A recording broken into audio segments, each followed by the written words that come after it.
thing started.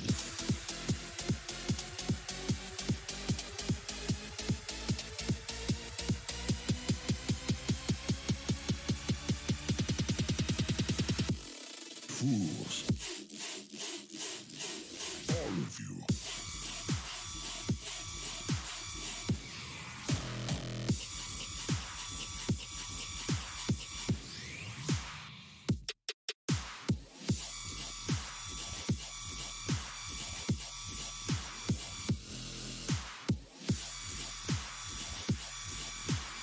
Fools, all of you.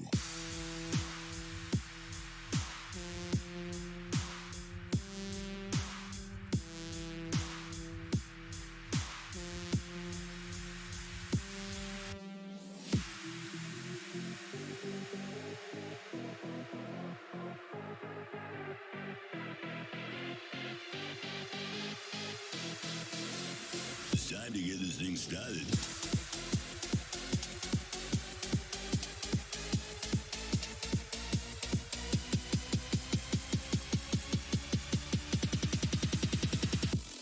Fools. All of you.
Here's a lockpick.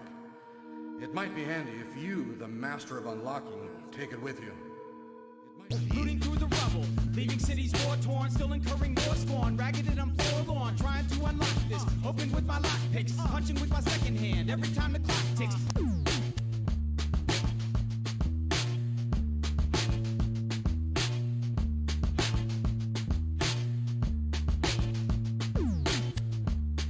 All right, there you go.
Now, 1, 2, 3.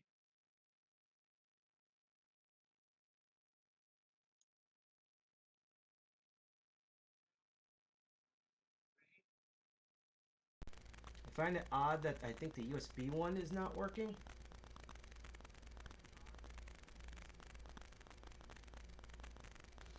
I find it odd that I think the USB one is not working.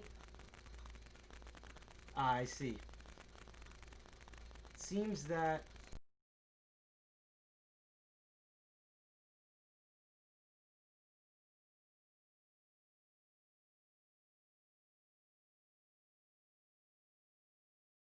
I either have to have a very low microphone right now, because we're going to have to look into this in the future, or to have one with all the buzzing in the background, so I don't know which one I'm going to use.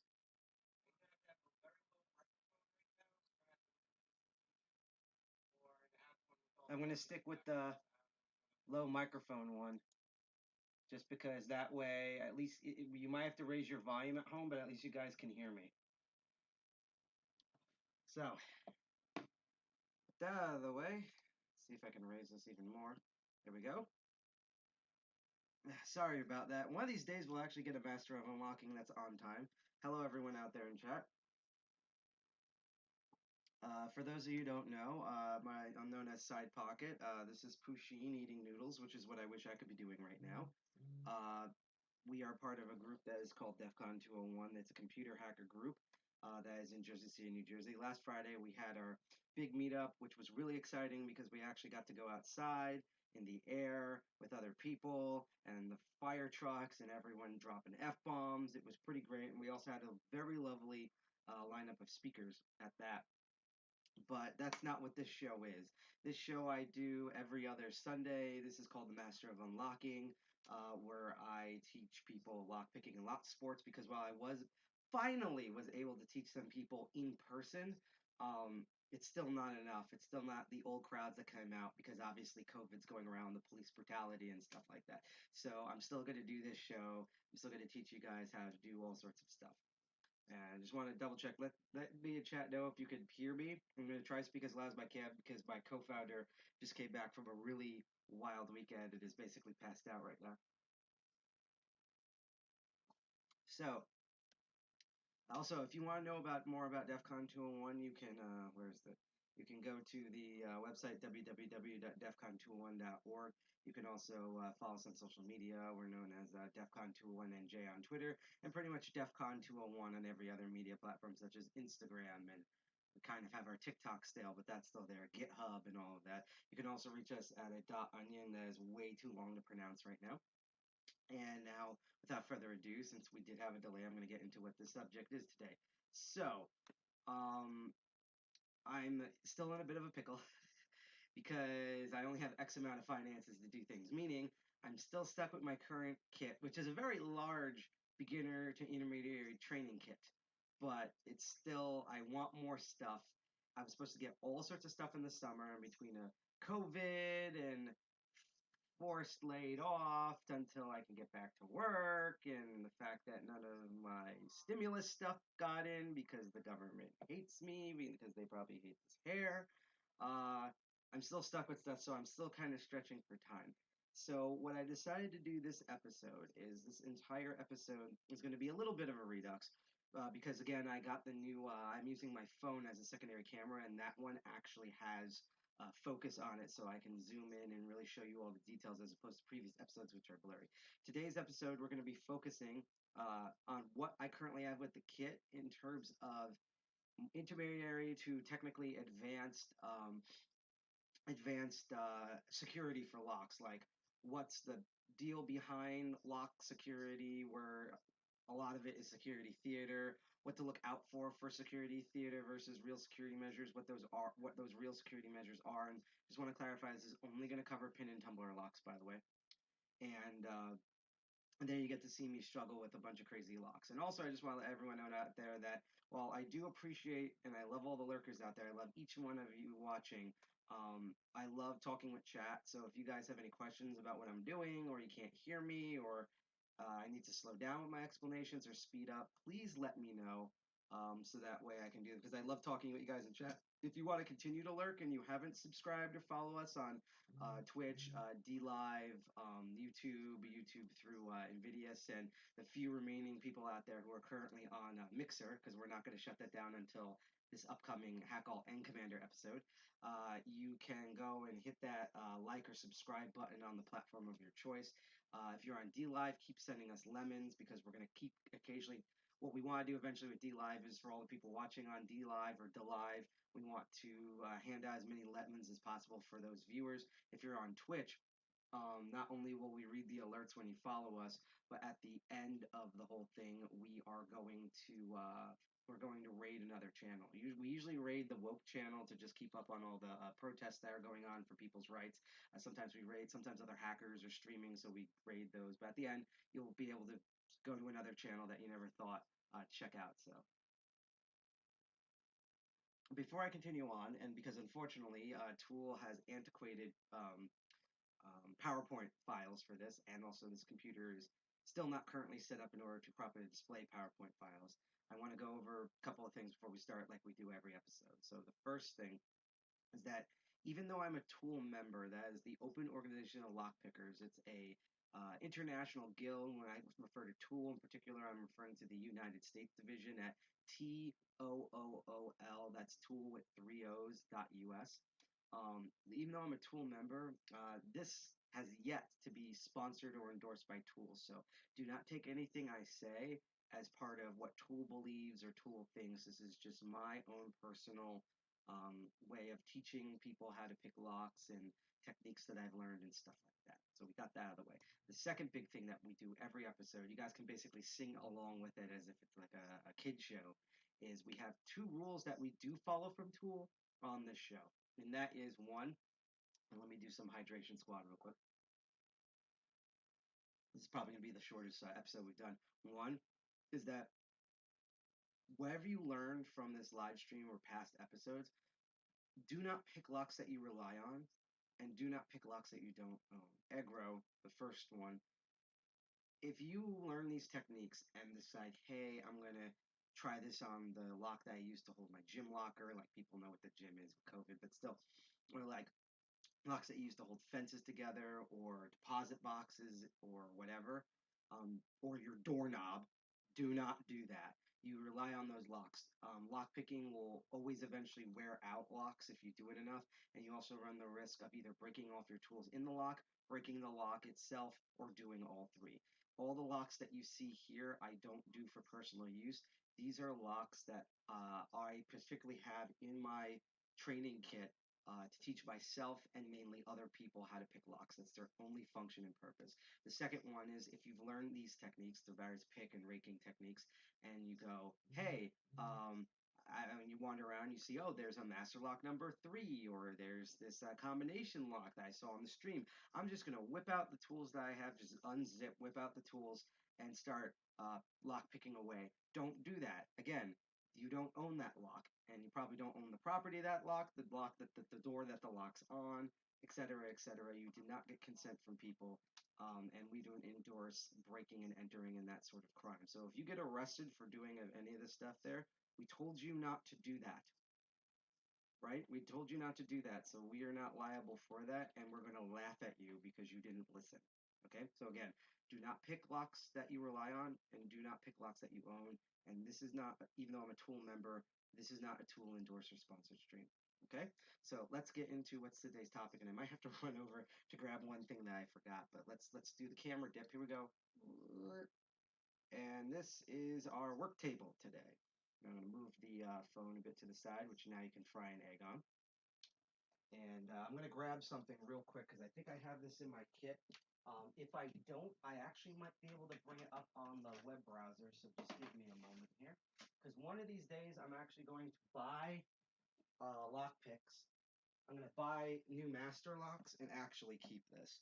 So as I sit down to do this, what we're actually going to do is I'm going to quickly go into the browser, and we are going to actually look this up. So we're going to look up master lock security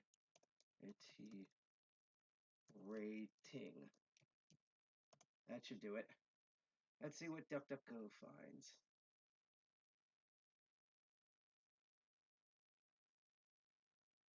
So I have 2 links here, and then I'll bring them up on the stream. But as you can see here, we have all my base picks here. I just like to have these guys for show. One of these days, we're going to go into handcuffs. That will be definitely a future episode. But you'll notice there's, one simple here and a bunch of weird contraptions and some big boys here. We're going to get to all of these. You guys get to watch me suffer on this. So that link didn't show it. I heard Lock Noob say that he actually had a hard time trying to find this thing. I might actually have to search in images for it because I know they don't have it on Master Lock's website. I think they might have it on the European or the UK Master Lock website.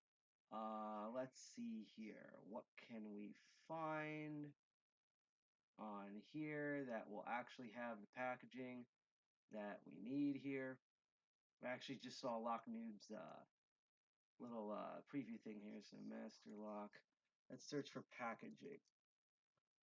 Because even with locks, we can't packaging.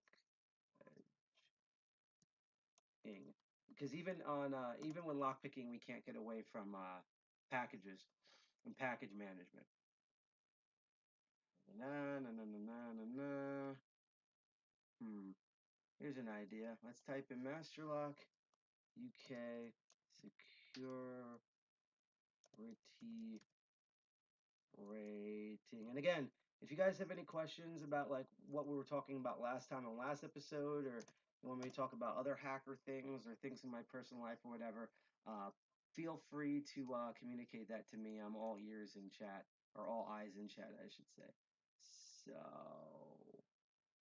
oh geez, really, that typo? This is what happens when I think I'm fully prepared for something and then I'm not.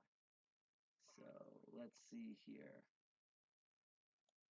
We're going to go to the European website. Let's see. Security rating.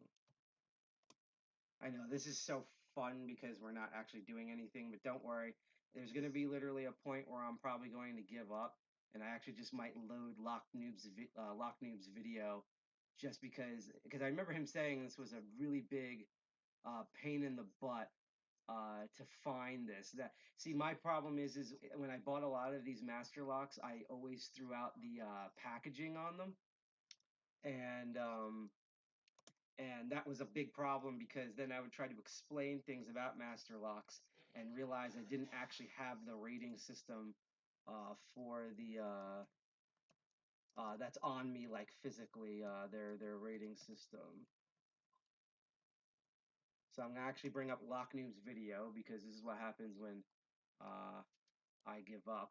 So, which, I'd rather give up during the web URL searches than give up during the actual lockpicking part. So because it's YouTube, we're gonna have to cut through an ad first because I'm not gonna switch it over until I can make this full screen. So let's see if we could get a good view of this here. Let's find a fresh frame. Oh, they just put his thumb on there. There we go. Okay, so, and I believe this is the UK packaging, so let's do this. I'm gonna flip this to display capture here. So this is the best I could find. In the future, I'll actually keep one of the, because I believe I do have a piece of packaging, but I have to dig through my room again, and I've already dug through my room 18,000 times, so unfortunately, we're kind of stuck with this. But, as you can see here, this is Master Lock packages. This is particularly a European one. I can tell by the style of this grade here. So you'll notice that on this packaging, there is a 1 through 10, but 1 on the bottom and 10 at the top for Master Lock. And this is exactly what we mean by with Security Theater here. And he's waving his hands around angrily because he has a big kind of bone to pick. And he's going to show different types of locks here where, where it's like different shackles and stuff like that, because what he's trying to explain, oh, that's my favorite line, is that according to one company, they wrote spool pins are virtually impossible to pick. We're gonna actually try to, and I realize I need to get a certain bin in a moment, but we're gonna test that phrase out, that spool pins are virtually impossible to pick later on in this episode. But the reason why I'm bringing this up, and this is the reason why Locknoob's kind of bringing this up, is because, and I'm actually going to cut back to the beginning of his video, you have all these different master locks, and this is just one example. So because Master Lock is the only company that I've ever seen that actually does this sort of rating system. This other locks, they just write certain things. It's a mess. I might recover this in the future when I actually find accurate my old Master Lock packaging, because unfortunately I can't find it right now. But you'll get these different locks, and it always seems like that the bigger and chunkier they get, the more secure they are. In fact, this one in the middle that has a number 7 on it is my favorite one to dog on. I actually have it right here. Now I'm going to put on camera in a moment.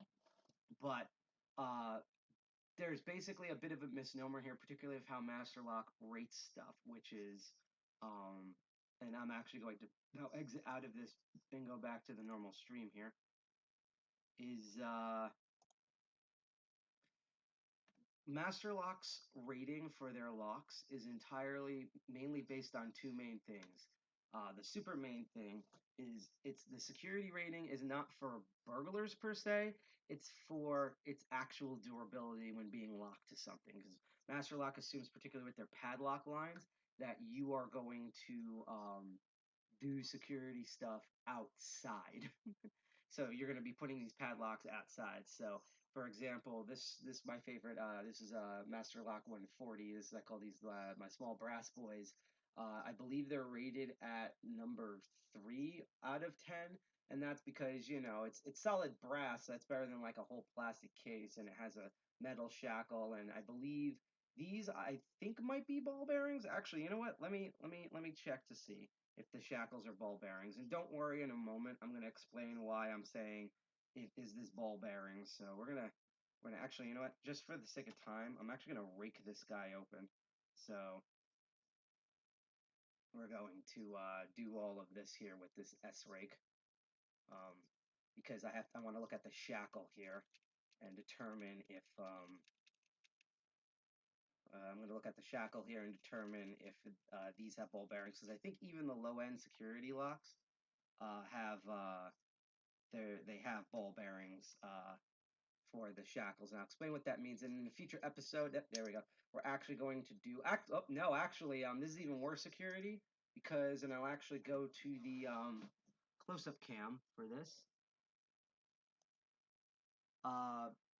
This is actually even worse Security, because if you can see her on the close-up, that those are just wedges. So in the future episode, we should actually be able to shim that shackle open. I'll explain that in a moment about what I mean about why the shackle like this. But just to note that the number ratings for the master locks are primarily for their durability, and their secondary function is shimming. And I want to also clarify that, and thank you, Rook Knight. Oh, Rook Knight from Instagram, welcome here.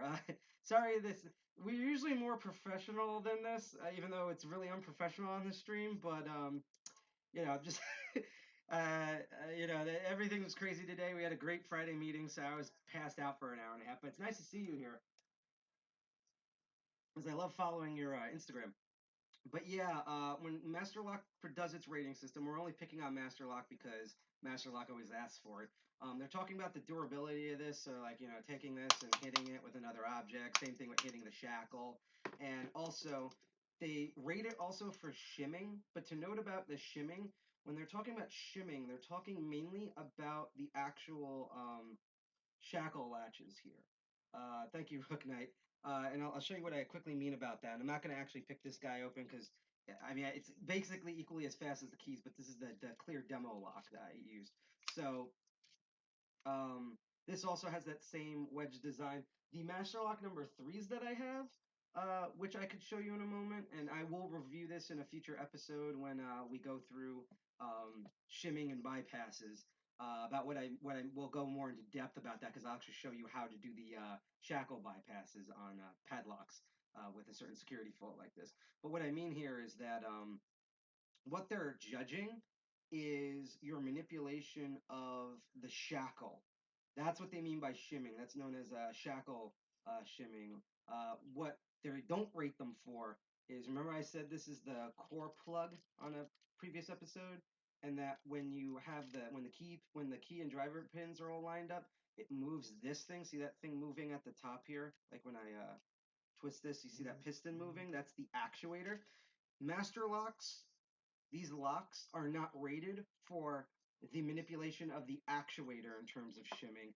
They're rated for the shackle of the shimming. So even when Master Lock says anti-shim, they only mean one type of shim, which is the shackle. They don't mean the actual actuator or any other points of articulation on the lock for shimming. But getting back to the whole rating system, as I switch cameras back, the that's what its main rating system is for. And this is kind of a problem because I'll give you an example, because I always like to abuse this guy. I always tell people, don't get this lock. Hey Jack, it's nice. On a 1 to balloons, how's your hangover? That's kind of a hint right there. But I always pick on this guy. This is the MX. Don't ever get this lock. This is a BS lock. And this is exactly what I mean by this. So the small brass boy here, this is a Master Lock 140. This is what everyone laughs at. And this is rated, I believe, at number 3. I'm going to assume weather balloons for G.I. Jack, who's our co-founder. Everyone say hi to G.I. Jack in the chat. This guy is rated a 7. And I can exactly tell you, and don't drink a liter of Malort with your biker friends because reasons and stuff. I'm just happy you're home in one piece, and hopefully your anus is at normal size. So good for you. Mine's might not be. So, but the rating for this, right, is as you can see. So this has like a simple metal I think this is probably like a base industrial steel shackle. It's like the same generic steel that you like get like probably like cooking tools and certain cheap power tools with. Again, it's durable, but like there's a technique where you can literally, and I'm not going to do this on air because I don't have the safety glasses for this yet. Well, I have safety glasses, still it's dangerous.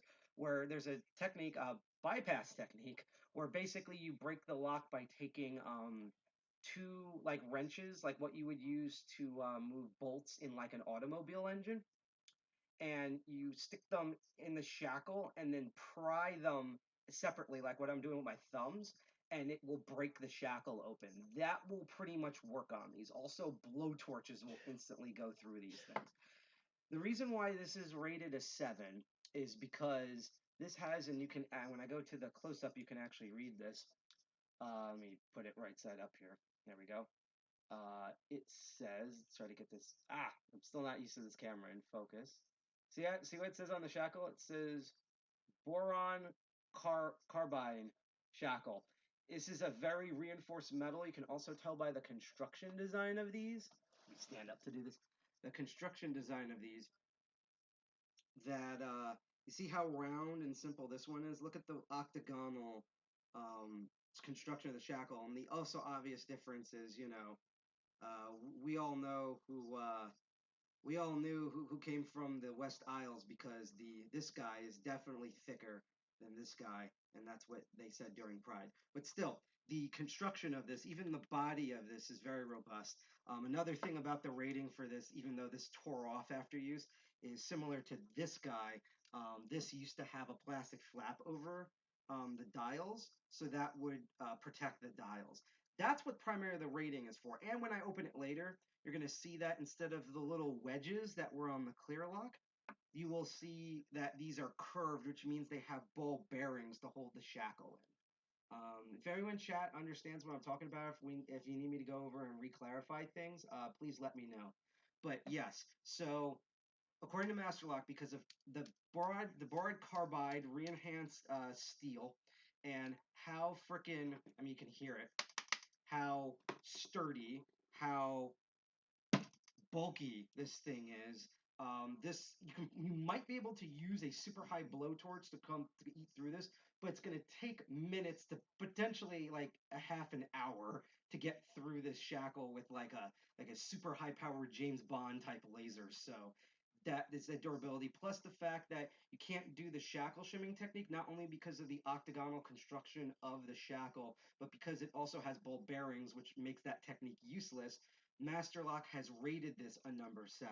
Now, again, the misconception, because they're saying Security, and what they mean is by the physical build of this Security plus the shackle anti-shim, is that people automatically assume that because there is a pin and tumbler option that's on the side here, that these are unpickable. I mean, you saw this guy again. I'm not even gonna use that. I mean, how about this? You know what? I'll actually single pin pick the Masterlock 140 again to show you kind of what I'm talking about here. And watch, it probably will not work on camera because, you do anything live coding or lockpicking, and that's when nothing wants to work. But I'm going to take a shallow hook and try to do this.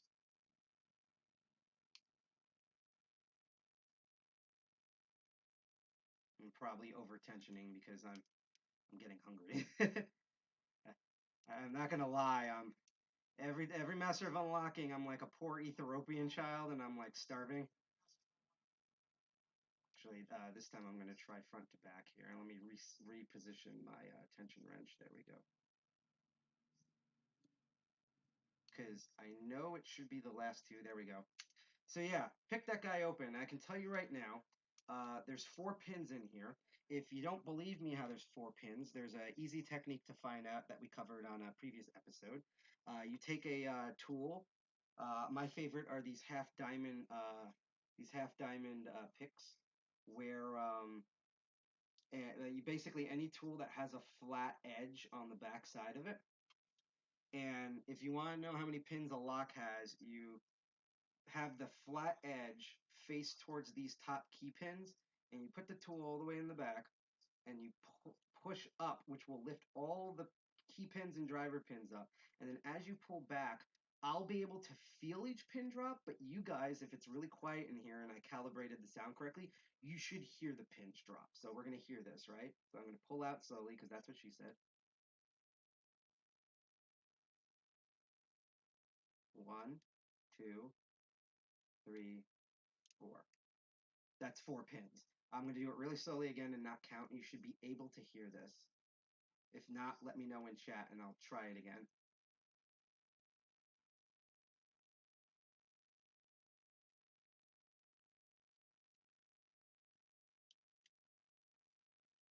You heard that? Those are the 4 pins. You heard the 4 clacks, right?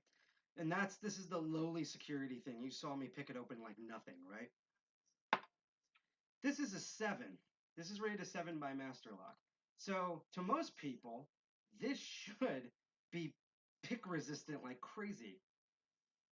Let's find out and attempt to count how many pins are in the, because even though it's a combination lock, they put a pin tumbler here on the side. So if you forget the thing, you can use the actual key and open the shackle. So let's do the same thing, if I can fit this tool in here, because that's what she said. I'm going to lift all the pins up, and now we're going to count in here how many pins are in this level 7 out of 10 Master Lock security, this lock that was rated 7 out of 10 by Master Lock in terms of security resistance. Actually, you know what I'm going to do? This tool, just like what girls complain about with me, is too large for me to tell. So I'm actually going to use because most lockpicking tools are 20 to 25 thousandths of an inch. This is my other short hook, and it's the only one that I have in my collection currently on me that is 15 thousandths of an inch. It's some people call them European lockpicks because European Keyways are smaller than in America because reasons, and insert sexual pun here. But I have these not only just in case I get locks that are European design, but for small keyways like this. So this one should fit properly. I can get around. We'll talk about paracentrics in a moment because this is a little bit paracentric. So I'm going to go in and I'm going to use this to lift up all the pins, and let's do the same technique and count how many pins is in this level 7 security master lock. Hi, Zick Boy. That's a lot of emojis. Thank you. I hope that means you appreciate the stream so far because we try our best here at DEFCON 201. 1, 2, 3, 4. That was 4. Did you hear those clicks? Let's try this again.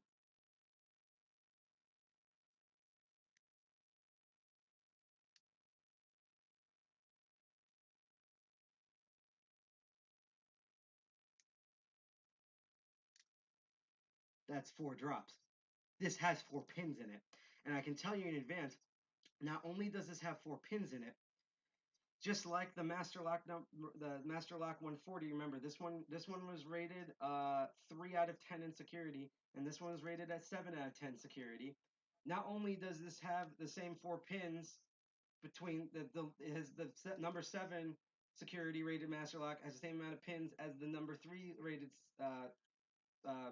Master Lock, but it's the last 2 pins in the back that will line up on the shear line to open. So it has the exact same, like 4 pins. You only need to manipulate 2 of them when you lockpick, and this one opens just as fast as this one, especially when it comes to raking, which is actually what I'm about to do now to show you that. Because we finally got this to open on air because life hates me the last stream. So my thing for this is I'm going to use, I'm actually going to use the small tension wrench here. I'm going to actually switch the cameras. And I'm going to put that at the bottom of the keyway here with the light tension, just like the same way with the low end rated out of 3 out of 10 security lock, same technique, low bottom of the keyway, normal, very light tension. And I'm going to use what usually works on this, which is the city rake. And because this is a combination lock, the way they work, since, you know, there's no, like, it's not a traditional actuator like with the normal keys. You actually have to depress the shackle. So if this was shackled to something, I would push up into whatever it's locked into. In this case, I'm actually going to hold it this way, and I'm going to push into the table to constantly activate the actuator in here so that when this thing turns, it will properly turn and open. I won't break any tools. So again, I'm pushing this in. I'm going to do the light tension. We're going to put the city rake in if I can fit it.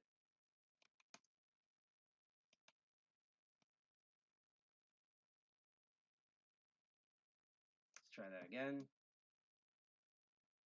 Might have to use the longer bottom of the keyway tension wrench.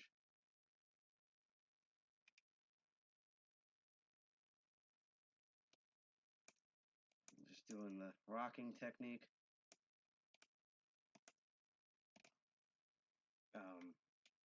Let me actually try the S rake because I love when this thing gives me problems. Here we go. So I'm pressing in again. Remove my water so water doesn't fly everywhere. And again, I can single pin pick this lock. I'm just literally doing this for the interest of time.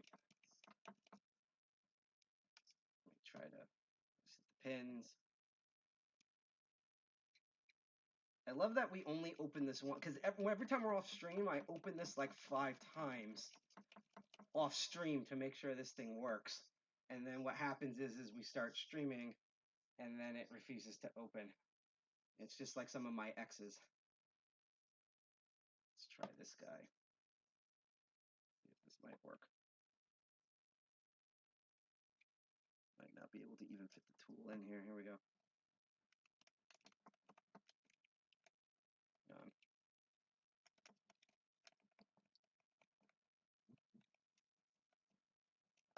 All right, I'm gonna try to single pin pick this guy because I'm trying to prove a point here, but you know, life hates me. So where did the thin pick went? See it? Here we go.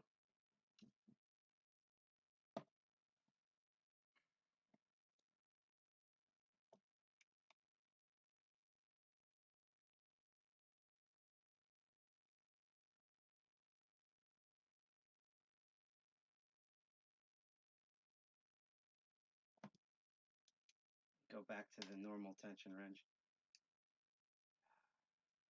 This is where I start regretting calling the show Master of Unlocking, because anyone who's seen me do this in person, it usually opens up really freaking quick. But for some reason, every time I do the stream of this particular lock, this one just wants to be a big pain in the butt on the stream.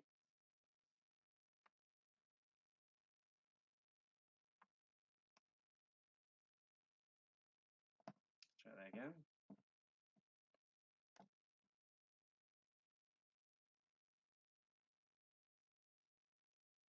Now it's those back 2 pins.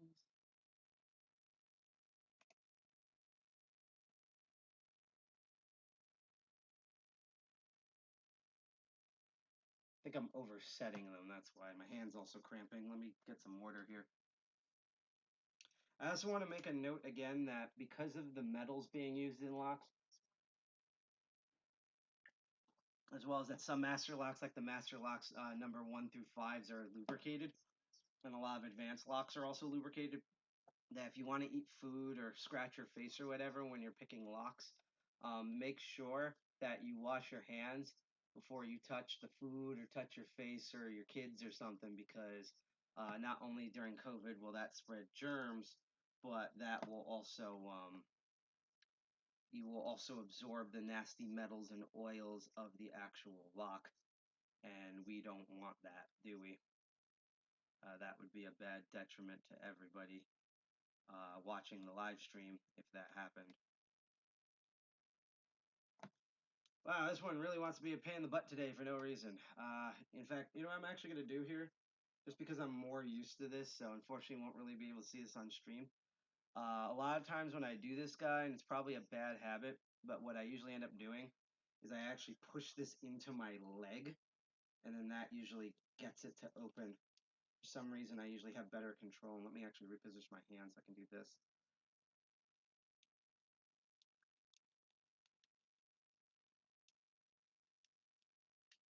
Let's try the city rake again, because usually the city rake eats through this immediately. I don't know why it does not want to work today.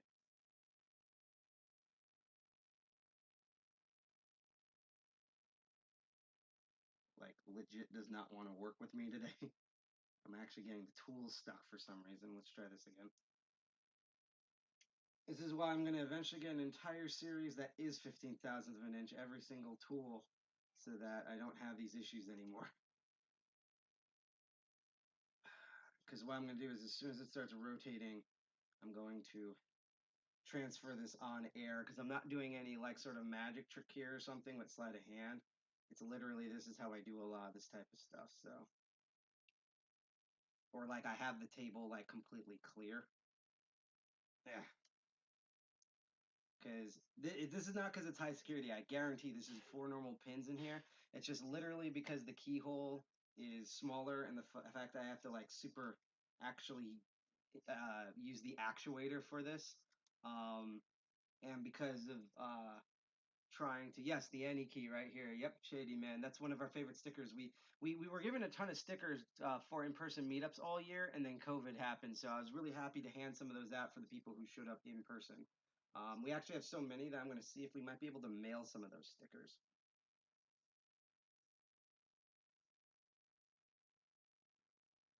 Okay, it's rotating.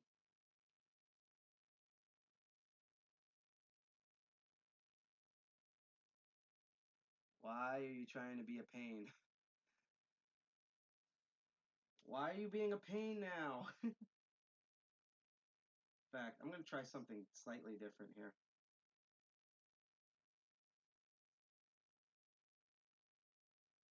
TILL hit identity tag is a thing. Yep, sure is. Why is this being... God damn. This is... I literally did this off air in the morning just so that I can be like, look, it's only 4 pins. Beep, boop. And it opens. And now it's refusing to want to do anything. I think this will actually get this stuck in here, but I'm going to try this just because.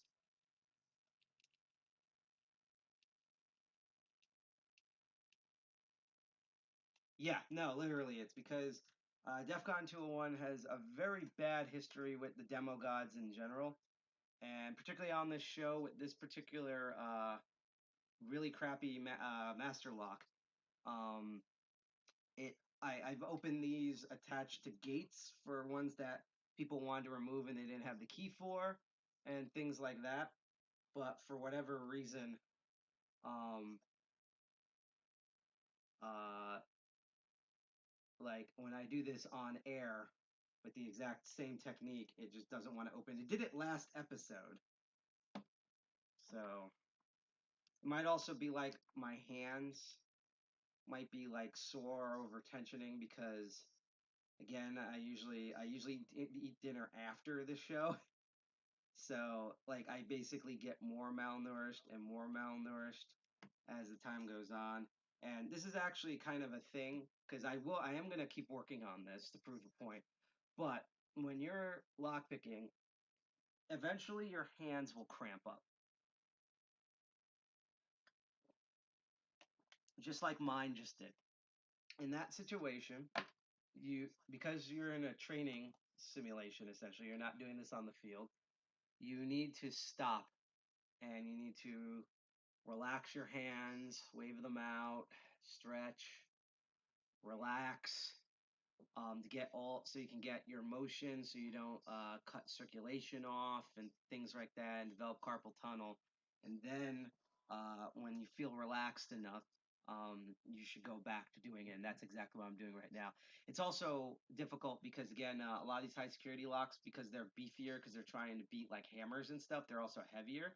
So like with this guy, it's easy for me to do because he's so lightweight. But with this one, like the longer you'll see it when I work on this guy and particularly this guy, that the longer I try picking it, the more my hands are going to wear out just because of how big and heavy these locks are. So it was the best master lock back in high school where you could just lean and pull the master lock and it just breaks apart. Yep. Eventually we're going to do a master lock combination locks on here as well as like the key boxes for them and stuff. I already actually have a series, including this one, of combination locks to show how decoding works. That That's one of the things I'm debating for the next episode. The next episode, it actually might be both. What I might be doing, because I really want the key holder box for it, I might be able to borrow one from the neighbors. But essentially, I probably next episode, unless certain things come in through the mail, I'm definitely gonna do how to create your own lockpicks at home with things like bobby pins and paper clips and stuff like that, like what you see in the movies, but it actually works. And the other thing that it's either going to be combination locks and how to decode them and bypass them, or which I've been wanting to do, is an entire episode of nothing but bypassing locks, where we're not doing single pin picking or SPP or even raking, and we're just doing all bypass tools and bypass techniques for different locks. So I'm going to try this again. Yep, master quality, or as one time I said in a BDMS circle, making fun of someone, is that guy's a master as in master lock. So that's another phrase you can use there. So I'm doing the actuator. This is the bigger tool. This might not work properly, because it should not be these first couple of pins. It really should be the middle to back, the last two. But I'm having a hard time feeling them for some reason. My theory is that I think I'm just so frustrated because I'm on cam here that I'm over tensioning. So that, again, that shows you, again, even someone like me, who a lot of people consider me like, I see myself as a beginner, but I've been told like I've been like intermediate in terms of lockpicking. Even I fall victims to some of the common stuff, such as, which is what I'm literally doing right now, which is being so subconsciously frustrated that I overtension, which is exactly why I like talking to you guys, because by doing that, when I'm zoned out, I put less tension on the tension wrench by accident, and the lock will usually open. I think that literally happened the last episode where I actually opened this guy. He's in a false set right now. Let me reset. So I know it's that one pin there. I just have to find the other guy and do this. Should work. My record for this guy is about 2 seconds. Like I said, this always happens. Like literally, what's going to happen is whether I get this open or not, I'm going to turn off the camp. I'm going to end the episode, and I'm literally going to eat, and then go back and do this lock, and it will literally open in about 2 to 5 seconds of me doing the exact same technique here. Okay, I got the click on that.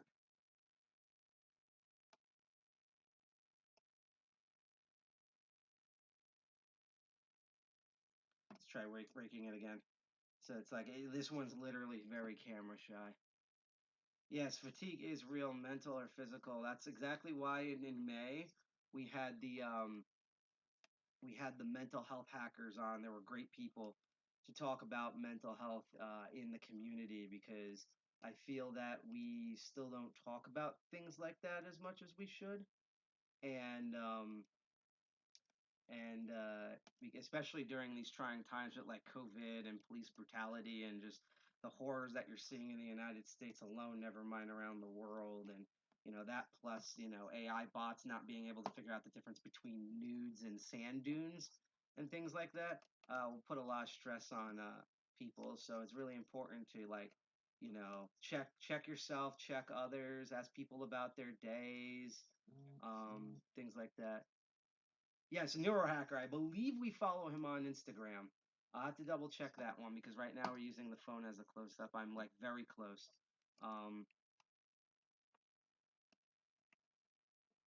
I literally think it's because I'm over tensioning this. I can pretty much guarantee it's because I'm over tensioning.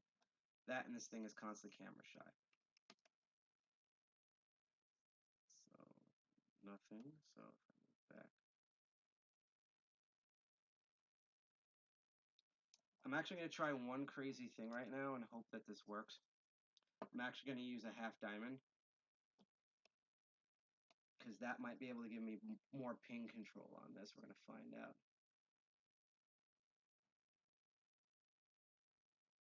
Someone said, "Oh man, I tried to send a Discord message of myself giving the finger to a Steam $20 serial number card. Discord noped it because it thought it was another flesh-colored object. Oh wow, you know, I always hear that Valve are dicks, but that brings it to a whole new level right there. That's a good one, Shay. Duh. Why is this doing this? All right, let's see if we can actually zip this guy open.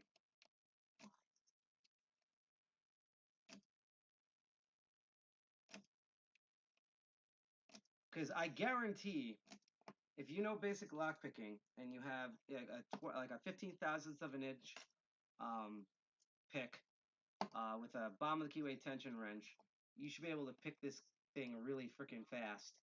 I love that the viewer count's going up as I'm torturing myself with this.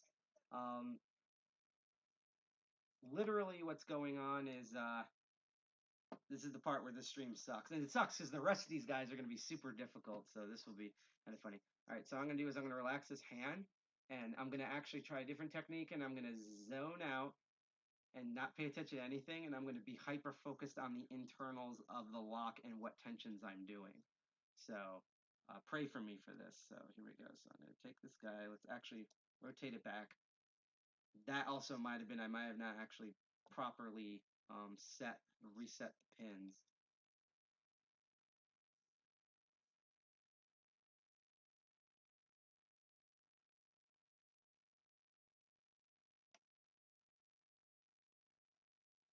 So I'm sorry for not chatting with you guys. I'm just being really hyper focused on what's going on in the internals of the lock.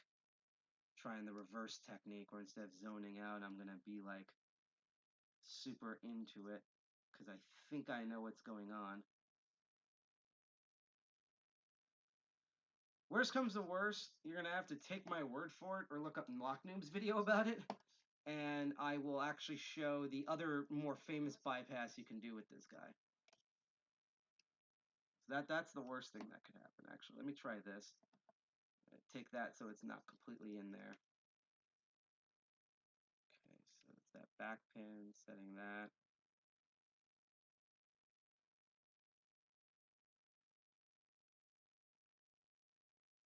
Almost there. I'm going to both laugh and cry if this is the first time I will ever break a tool off in a lock properly. Because I don't count the disc detainer.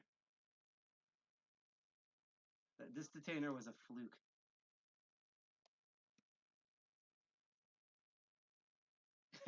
Focus, use the force, Luke, yes.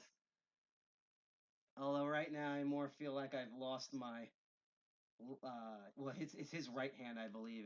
My left hand, and that master lock's telling me that it's my father right now. So that's kind of more how I feel. So let's get that. Let me readjust this. Again, I should probably also have a way thinner, smaller tension wrench.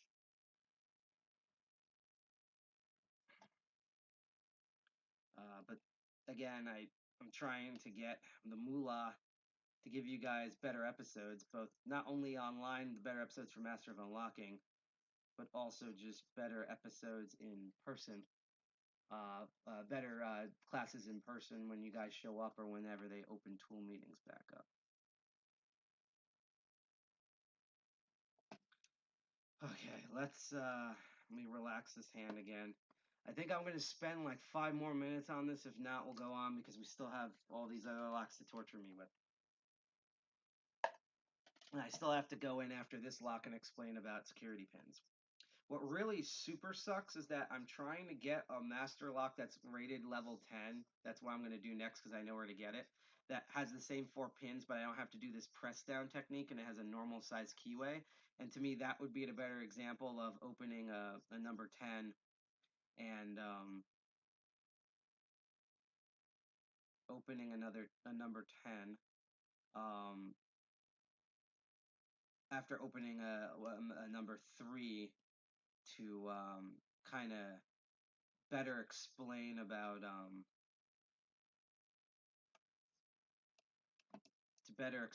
like why Master Lock's rating system is super bunk.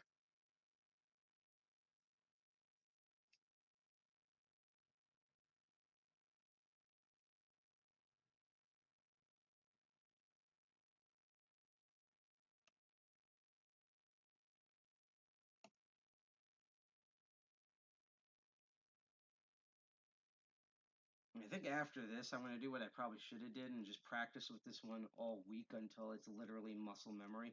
I try not to do that so that way it's like, you know, because again, I tell people you want to change locks constantly when you're practicing and constantly get new locks when you can, because your goal is not to learn how to pick a particular lock. Your goal is to learn how to pick locks in general.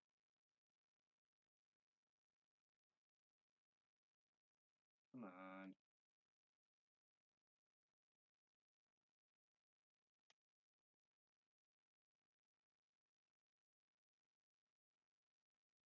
Keep wondering if I'm like oversetting a certain pin in this, and that's why it's going all for hooey. Okay, I'm gonna do this really slow.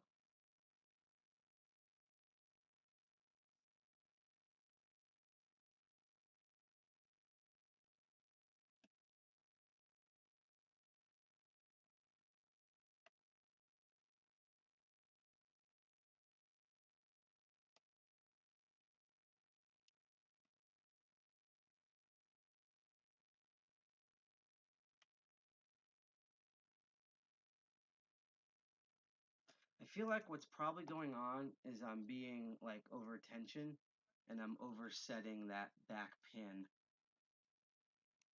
like an idiot. Because again, one of the reasons I like that I'm doing this on a live stream is because that way you guys get to see all of my mistakes and errors. So one, you know that I'm doing this for real, and two, that way you can see that even someone that people think is really good at lockpicking, we have bad days. There are days where sometimes I even struggle to open up the master lock number 3s because I'm just like not in the right headspace while I'm doing it, or I'm just having a really just sucky day or a bad luck day or whatever. So things like that can and has happened before. Actually, while I'm in this false set, let's grab this S rake.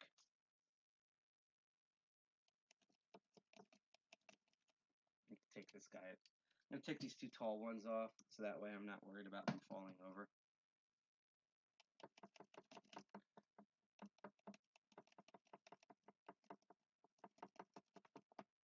Try resetting. Here we go. 8 billionth time the charm. 3, 2, 1. Press down. Light tension. Let's actually get the tool in here. Here we go.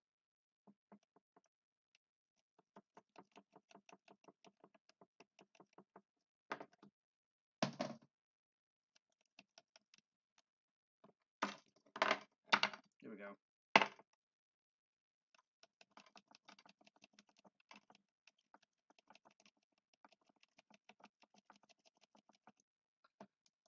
Reset them. Do this again.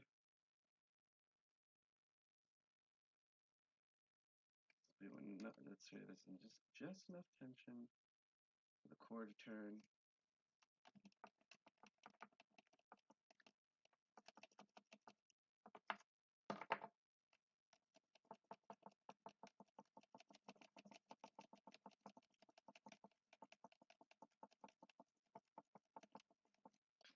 I think the last time I did this, I actually did this with the S rake. Maybe I need to also lubricate this one again. I have no idea. Well, here's what I'm going to say. Just for the sake of my hands, and because we have a lot more locks to go, you're going to unfortunately have to take my word for granted that you can open this as simply as a number 3. In fact, to prove it to you, I'm going to go through and easily, admittedly, a way better lock picker than I am. We're going to actually go back to the lock new video, and I'm going to show you exactly what I mean by this. So let's go back to display capture, and let's find that video after this stupid commercial, because I don't need this type of tool for what I do. So yeah, unfortunately, just due to bad luck and I'm overheating and hungry and a bunch of other excuses, I'm not like I just wasn't. He said, "See, it's this. That's that type of lock." And it just went by right when the M176XDLH security level 7, as it says here. This is the American packaging. You know how it says it's cut resistant, weather resistant, anti-shim. They mean the shackles, and you can set your combination. But you're gonna see in a moment exactly what I mean by this sort of thing. So yeah, just again, I'm sorry to load up a better lock picker. Lock Noob is amazing. If you haven't been following his channel, he just recently joined Instagram. So this is what I was talking about here again, because I have 8 million problems right now, and a switch ain't one. uh, but I just want to show I want to show what he means by this. So he's putting light tension. He's pushing the shackle on the bottom, and all he's doing is just a short raking technique, and yep, and it just opens. That's because, as you heard when I did the pin count, there's only 4 pins in there. It's the same amount of pins that Master Lock 140 I had, the one that's rated security level 3, and he's gonna single pin pick this one, is capable of. So that's, see, he's gonna struggle with it a little bit. That's what he's doing there. I actually wonder that. You know what? This actually popped in my head. While this is playing, I'm actually gonna try this because that's kind of funny. I never actually thought to do it that way. I wonder if I push this with my. Oh, this will be kind of funny. I wonder if I can do it this way. Because I'm just noticing how he's holding this here. Although, to be fair, I think not only is he using top of the keyway tension, but he also has a lot. Like my fingers are long and lanky. His are long, but they're more chunky. So I don't think I can hold it that way. Actually, I think if I can fit and use this bigger bottom of the keyway tension wrench, while I have less space to maneuver, that actually might work.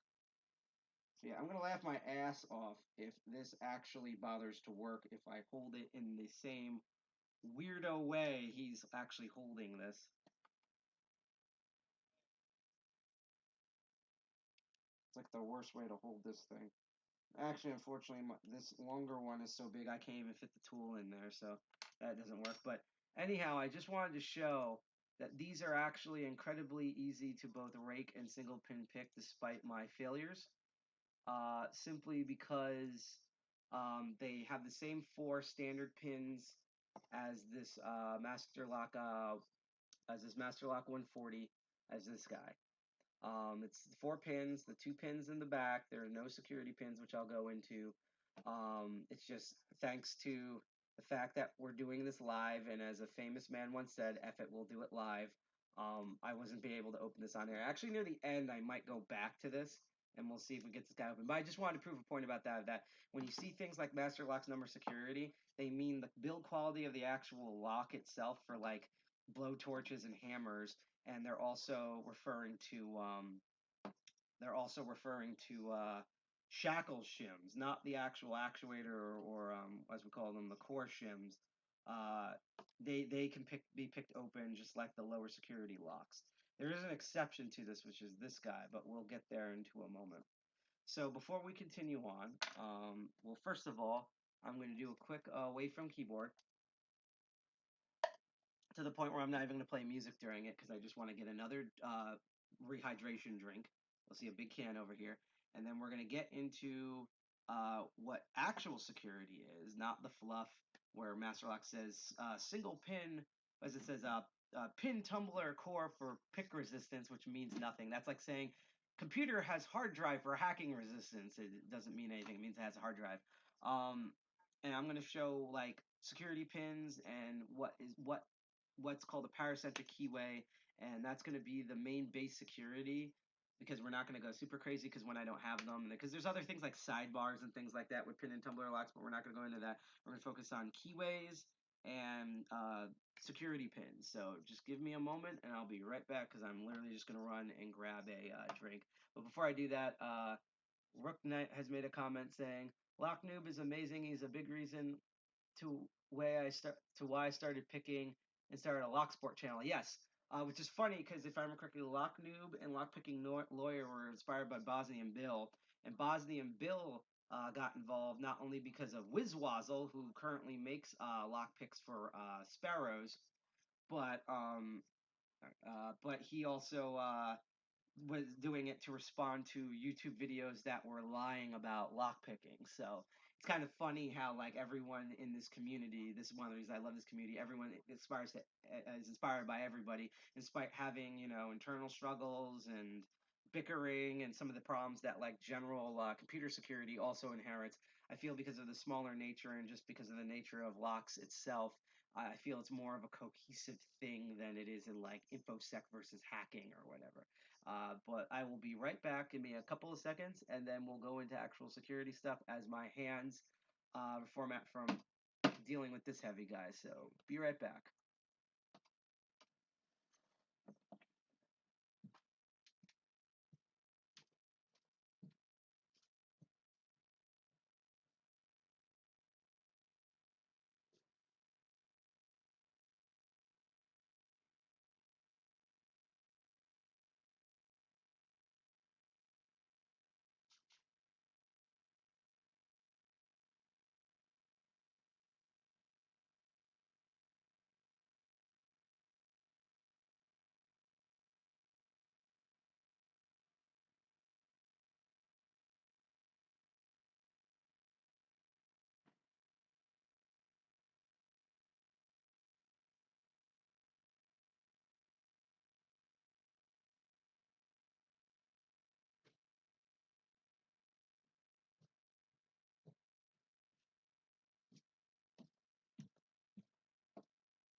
And we are back. See, I told you there'd be a bigger can in the shot. This is gonna help me out through the rest of the stream. I think we're probably gonna stream until like 10:30. Again, this will probably be one of the shortest episodes of Master of Unlocking.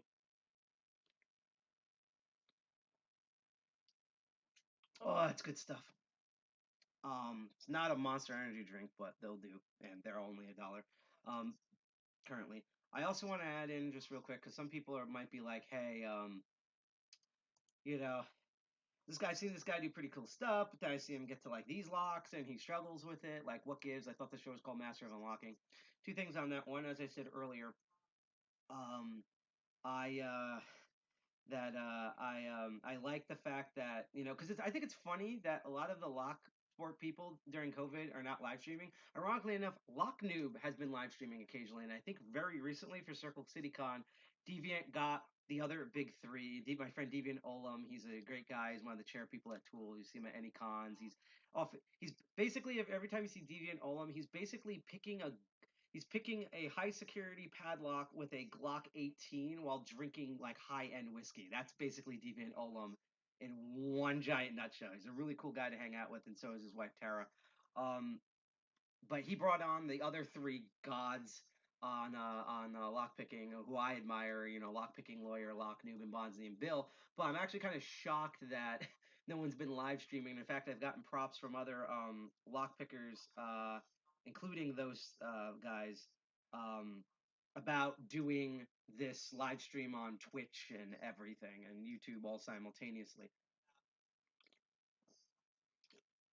And one of the reasons for that is because even though I love watching like Bonzi and Bill take something apart and like a spring flies up into his eyeball, or lockpicking lawyer dropping something, the fact that this is unedited on air really shows again, if you're struggling with this type of stuff, don't be concerned, because I've seen Deviant get frustrated trying to get through doors. I've seen like everyone has bad days and everything. It's not about being elite or being gods. It's about learning and improving one's craft, and that's part of why I'm doing this show with all of you. Besides the fact that I love teaching this stuff, the other thing about it is that if you can't tell from the intro, I'm a big Resident Evil fan. Despite the next gen handicap, I can't wait for Resident Evil 8 to come out and fighting werewolves with Ethan again. Um, And so that's why this show's called Master of Unlocking, because I just love that joke of Jill Valentine, the Master of Unlocking, especially since our main audience is on Twitch and like this video game stuff. So I just want to get that out of the way that I'm not considered a master like how Tool considers himself that calls people masters. Again, this is not a Tool sponsored or endorsed stream. This is just even though I'm a Tool member, particularly Tool New Jersey, Tool NJ, and you can check out their website by going to where's the close-up cam? By going to there we go, TOOOL. That's Tool with 3 O's. .us and search for all this information there. They also have places to sell tools. I'm actually going to keep this camera on. You can see all the mess of cords over here. Of there's a rank that's actually called master. I'm not that. This is just I have fun teaching this stuff.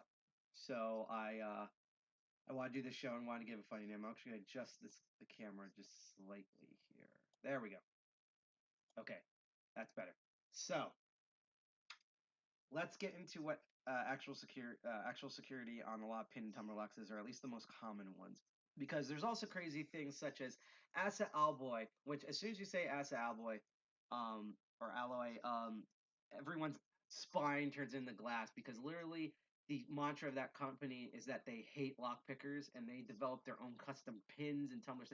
Them and Dom from Germany, they hate lock pickers. They make some of the most annoying, difficult locks on the planet. I don't have those here today, but I do have some decent security options that I was able to get locally, and some of this stuff was donated and talk about things. So we're going to go over two things. We're going to go over Paracentric Keyways, and then we're going to go over how you configure internally a lock, mainly the pins, to do actual security. So, what is a paracentric keyway? Paracentricity is basically meaning difficult path or difficult to navigate. So as you can see here with this clear, again, as I said, I love this clear padlock because I don't let anyone really pick with this unless they truly need a visual aid, not only because it's plasticine, so it has a different feel, but you're not looking, you can't look inside of a lock, a real lock, when you're lock picking. This is a visual aid for like this stream or for people in person to see what's going on.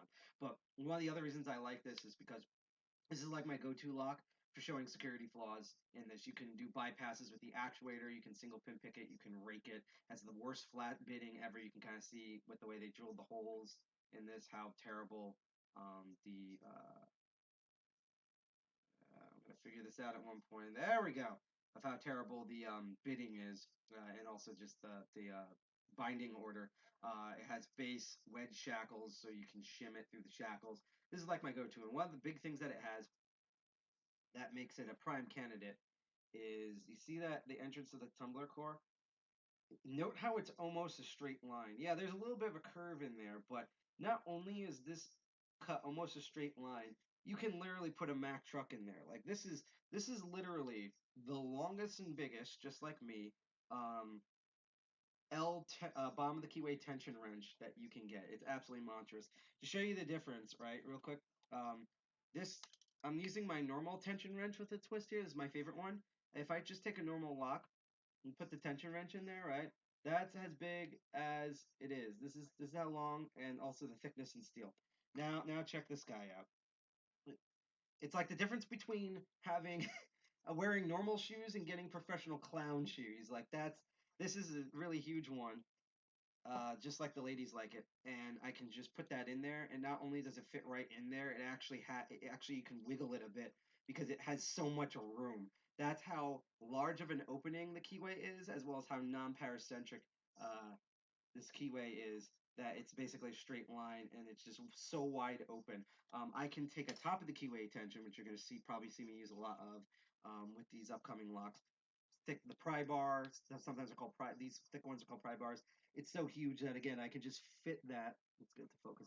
I can just fit that in there, and I still have a ton of room at the bottom to enter in. That is, yep, it's thick with 2 C's. That's how big this entranceway. In fact, I'm gonna do this right now. I'm gonna single pin pick this guy with the top of the QA tension wrench to show, like, look at how much room I have at the bottom here. So paracentric, non-paracentricity or low-scale paracentricness is it is both wide. You can kind of see me doing with the pins here. The first pin's always going to be the biggest problem to reach. But yep, it's not only not only how much of a straight line that keyhole is, it's also how wide it is. What locksmiths will do is to throw off lock pickers, especially because, again, like I said in previous episode, a lot of this security, there is real security, and paracentric Keyways is one of these, but part of the paracentricness also has to do with a big thing in locks, which is most lock security is security through obscurity. Meaning, they basically want you to hate your tools. That's what this is. You know, most tools will work on a lock like this. You can tell it's a pin tumbler lock. You can see the key pin up on top of here, huge thing. And then you grab like this guy, and you're like, what the heck is that? That's just a base slot. Like, what the? This does not look anything like this. What the? And that's because this one works the same principle as this guy. It's just you need a completely different tool system in order to pick it. That's the security through obscurity. It'd be the equivalent of everyone being so used to Python and Linux that the way they actually do the security is by putting everything on a hardened Windows XP using like Fortran. And it actually would kind of work because modern day security people are so trained on a certain language and a certain operating system, they'll actually fumble around and get confused with trying to go through something like that. That's an example of security through obscurity. It's basically it's not that you don't have the knowledge of how to break it, it's literally you don't have the tool set to do it. Or it restricts your tool set. And so when you compare something like this to something like this we're going to get into a bit later. This is an American lock. I believe this is the American lock. I believe because of how long this shackle is, and this is also it's a hardened.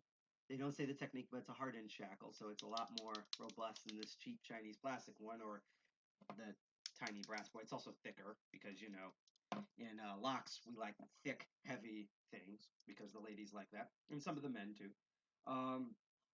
But that what you'll notice here, so I believe this is the 1100 American lock, the 1100 series, because I believe this is not the 900 series. Let me check.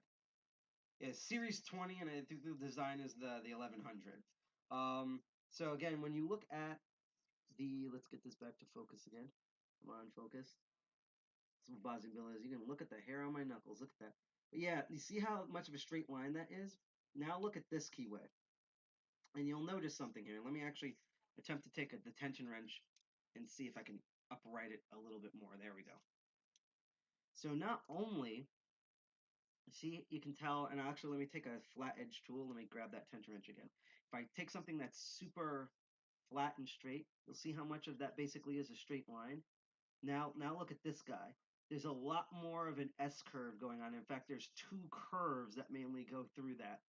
And even though these are roughly the same width, so they're wide, except this has more curves in it, so it's a bit more paracentric. Another thing is that the base crappy plastic one is completely flat. This is actually depressed in, which is designed because some of these bomb T-weight tension wrenches are not, you can't put them so far in that it throws them off. And another issue is that sometimes because of this, that's why a lot of times for these type of locks you use top of the keyway, because once you put the bottom of the keyway tension wrench in it, and you take a lock pick, it's actually difficult to fit the pick in there. So having it depressed in is also part of the paracentricity.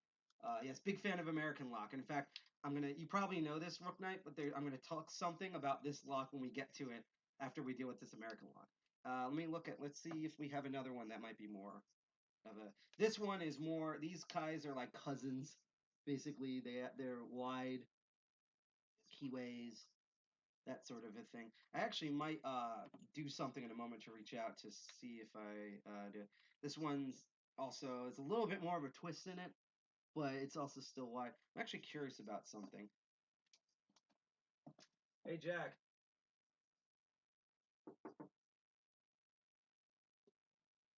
This will be funny. This is me asking requests from my co-founder. Can you grab the I think it's the Abus that you have back there? Oh, what the Yeah. Lock? Yeah, because I believe that one is super paracentric, if I remember correctly. I'm not picking it. I'm just showing the front of it to show what I mean here, because I'm gonna eventually go on a hunt for super paracentric Keyways. Let's give him a bit, because I feel even bad disturbing him, because again, he never mind our meeting this Friday, but he had a bunch of things that are like classified that This this is right really, I know. I'm literally just showing the front. So yeah, this is a perfect example of what I mean. So let's do a focus here. So yeah, you see how much of a straight line and basic there's not really much of a curve to that basic clear practice padlock, but also like how wide this keyway is, right? This is a little bit pressed in, and this hump also throws things off. But look at how many. There's two S curves, and it's tiny. Look, this thick guy, I can't fit anything in there. Like, it's be impossible. Even if I take a normal tension wrench and do that in here, look, like if you can actually see that top key pin, and there's the tension. There's no room. Like, you literally, if I try to take a normal tool, like I can't even put that in there. There's no way you're gonna get that in there. I actually even debate with this if you can get hang on. Because again, I'm not gonna manipulate this. I just wanna test it. Yeah. Like this, because again, it's 15 thousandths. You can actually, with the bottom of the keyway, stick that in there, although I don't recommend it. You probably have to use a thinner top of the keyway tension. I'm actually going to see if this guy works, because I think there's something. Yeah, that's another thing, because you see there's a little S-curve up there. They literally designed that so that I can't actually fit any of the pry bars in there. So not only do I need thinner pry bars, but I also would probably have to create a custom profile just for this Abus 3455, which eventually I'm going to get my own version of, because this is a big pain in the butt. And also, if you want to spend a ton of money, unless you're looking on eBay to get like a really good quality padlock they can also kill a human being with, get an Abus 3455 hardened. These guys are deadly. So I'm going to give this back to Jack. I just wanted to let everyone know about the Paracentric Keyways. Here you go. Anytime now. Ready? Yep. So that's paracentric C. So you can see how just by putting a ton of curvature and changing the size of it, you have a problem here. And I'm actually going to show you why, and I probably won't be able to open it with the lock that I have when you talk about paracentric keyways. Or just designing things to be annoying. In fact, some of the tools here, including the pry bars, is because of this guy. You've probably seen these on gym lockers and certain fences. These are known as disc locks. These are actually the Fortress disc locks. You get these at Staples. And I'm going to tell you this. Remember, the amount of pins, same one as the 140s, the easy guys. It is 4 pins in there. Both these are 4 pins. And I think this one you actually have to manipulate 3 pins, the distatator, instead of the 2 pins like this one, like the small brass boy, the 140. But this is not that, in terms of the innards and in terms of the pins and stuff, the distatator, sorry, not this, the disc padlock is not built any differently internally in its pin tumbler core to like a Master Lock 140. So why do a lot of people have problems opening this guy? It's 2 reasons. One, let's take a normal size padlock. You'll notice the cores are smaller. And that's actually why I initially got this 15 thousandth of an inch short hook. Because I was stuck with my normal size short hook, which up to that point I was able to do everything. So watch this. I take the small bottom of the keyway tension wrench and I plop that in here. Also note that there's like, look how like wicked that curve is. Like, you can see the S shape in there, so that's going to cause a problem. So if I take the bottom of the keyway tension wrench, put that in there. There's also another issue of using this particular tensioner. When I take the normal size hook, it's really hard for me to reach in there and do it. Because of how smaller this is, as well as the S shape of the front, you need 2 things. One, you would need a thinner lockpick. The second thing is you would need a top the keyway tension wrench, ideally a pry bar. Let me get the Sparrow's case here so that you get a better background here. But yeah, so you need to get the pry bar. These are, I believe, I think these are either 35 or 40 thousandths of an inch. These are the big, thick boys. And the other reason for that is look at this shackle here. Now, technically, with this core, you need light tension to pick it. Let me quickly see if I can find the keys for this guy, because they should be in here. Keyword is they should be in here. That's not it. One of these guys. If not, we'll just continue on as normal. Nope. One of these. Yep, these. So, let's use that clear padlock with its keys. Now, look in here, because you're going to hear it, how much tension I have to do once the key's inserted and thus the pins are all lined up to open this lock. Let's try the rotation here. I'm going to try it this way, the normal way. I'm going to try it like this, and then I'm going to try it at this angle so you can see. I barely have to put any sort of pressure on it to get this to turn enough for the lock to open, right? Let's go to the disc padlock with its key and see how much force I have to use to open this giant shackle. Hear that? I'm going to do it really fast because you can hear it. That's a lot. That is a lot of tension.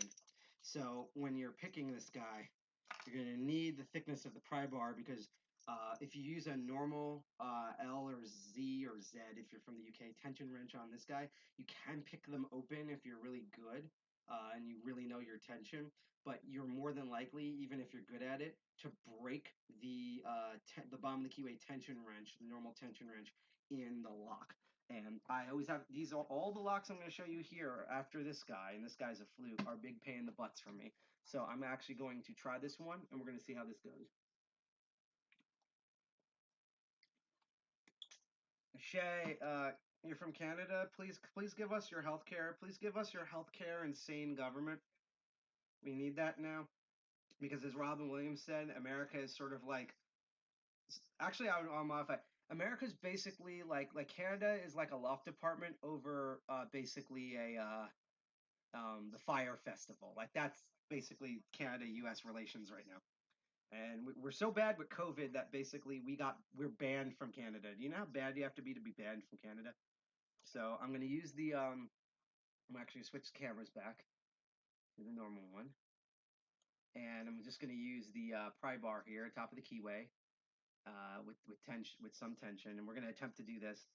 And I'm going to actually start with the 15,000th, and we're going to see if we can get this guy open. It's 4 small pins. Yeah, no, we're banned from everywhere.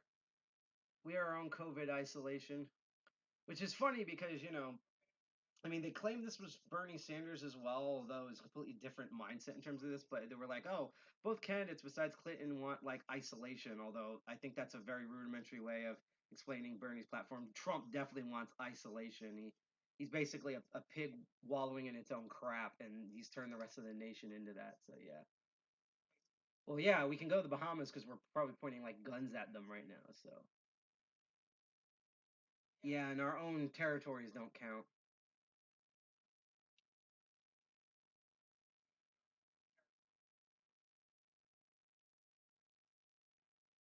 Okay, I gotta click on number 2 there.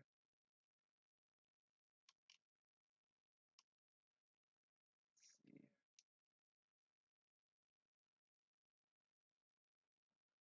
Let's reset the pins.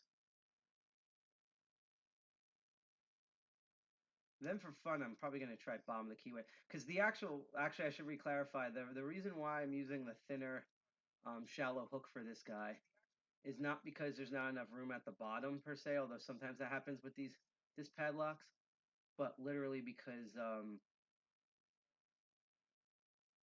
in order to get around that paracentric curve, I need a pick that can bend, essentially. So this is at 15 thousandths of an inch. This is bendy enough that I'm able to actually reach the pins up here, although I'm supposed to. My problem is not really picking the pins, it's the actual tension I need on the pry bar to open it, which is why I've only, admittedly, I've only opened this guy 4 times, and I often don't go to this lock enough, so I'm just doing this to, demonstrate me being tortured on air. I kind of wish we were doing this for a charity, because then the torturing would be worth it instead of just me hating myself, so we'll see here. My problem always with top of the keyway tension is trying to get that front pin, and I'll either accidentally pull the pry bar out of the top of the keyway, or I will over tension. I'll overset one of the first 2 pins in a lock, and that's one of my Achilles heel with the top of the keyway tension sets. So I'm gonna try actually really light tension at first. So we're getting around, what I'm doing is basically getting around the curve to get up to where the pins are. Because the neck on this is thin enough that I can bypass the paracentricness.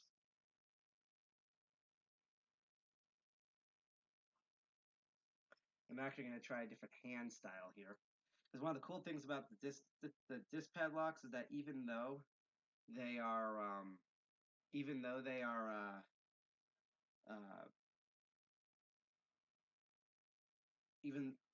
well, basically they're round. So what's neat is that you can kind of, even though they're heavy, they're really they're super round. They're like round boys. So it's really, you can try different hand positions with these guys that you normally can't do with basic square shackled padlocks. So I dig that. It's getting around to those first 2 pins. This is driving me crazy here. Let's try normal tension, and then we'll actually try bottom of the keyway, just because. Sorry, I mean the normal hook.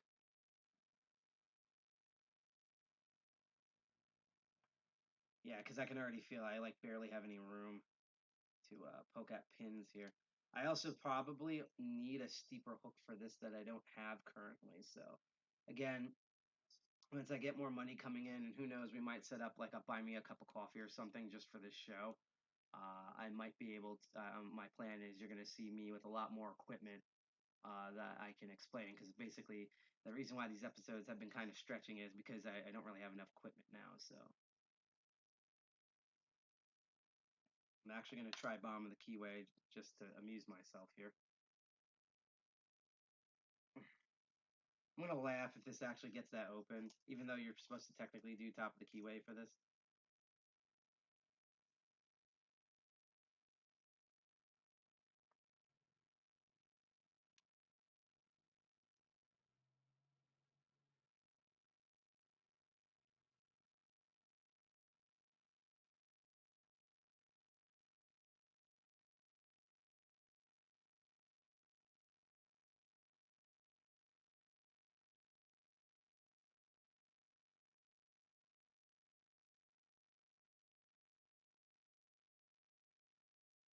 Let's try lighter tension here.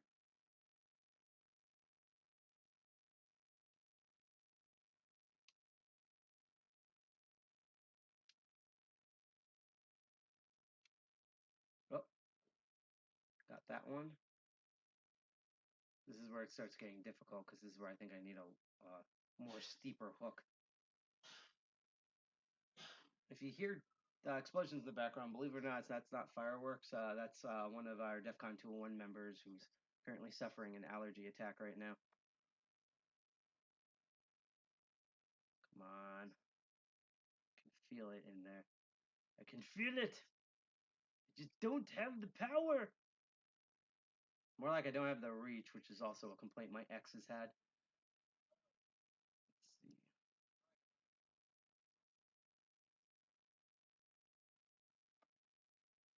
Yeah, I think eventually I'm going to have to come back with this guy with a steeper hook.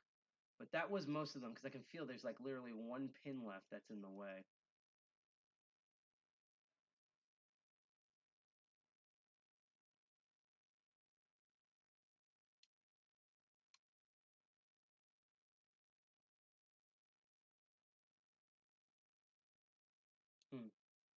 Feel that back there. All right. Well, hopefully, because we're going to see this a lot of me failing today. This is like the fail episode. You see what I mean here, where even something that's like 4 basic pins, just because of the smaller keyway as well as the paracentricness of the keyway and this huge shackle, makes these a lot more difficult to pick. Every time I bring these out in the groups, I've had people who pick it, but it takes them like nearly half of the meeting in order to get one of these guys open. So that's a big thing, is the shape of the keyway as well as like the construction of the shackle and stuff like that. Now we're going to get into something that I personally think is more fun and something you'll probably see me actually have success in. And that is a huge part of lock security, or at least pin and tumbler lock security, are pin designs. So we go back to the clear padlock here. You know how I said that if you see up the top those cans, they all look like, get this back in focus. Go. Those driver pins at the top, they all just look like straight flat cans. There's nothing special about them. They're just little like cylinders, like you would find in like your car engine or something. Real security on locks, they start changing the shape of those. And the first one, which I'm going to demonstrate here, are called spool pins. And this is a product from Sparrows that demos this, because they essentially milled out a window here for you to look at. So as you can see, despite this weird barrel design, let's get this out. This is just a normal key, and it works exactly like a lock does. But what makes fascinating is that they filled this. Well, they also made the bidding like a high-low high sort of annoying thing, which is going to give me problems with my shallow hook. But they milled this out so you can see the pins. In fact, if you give me 1 second, I just want to double check to see if I have a slightly longer hook in the public pile that I actually might be able to use for this. So just give me a couple seconds here. I'm not going to do away from keyboard. Let me just make some comparisons. All right, are these the same? Hook curve. This one's actually slightly steeper, so I actually might try using that. I know I have one that's supposed to be like a super, super steep hook, and I can't remember when. I hope it didn't get like lost or destroyed or something like that. Hang on. Yeah, this one's steeper.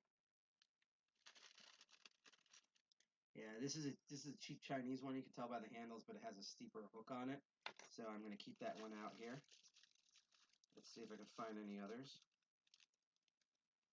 Actually, I'm going to take this tensioner out because I might be able to do some top of the keyway with that. That's a Z tension wrench.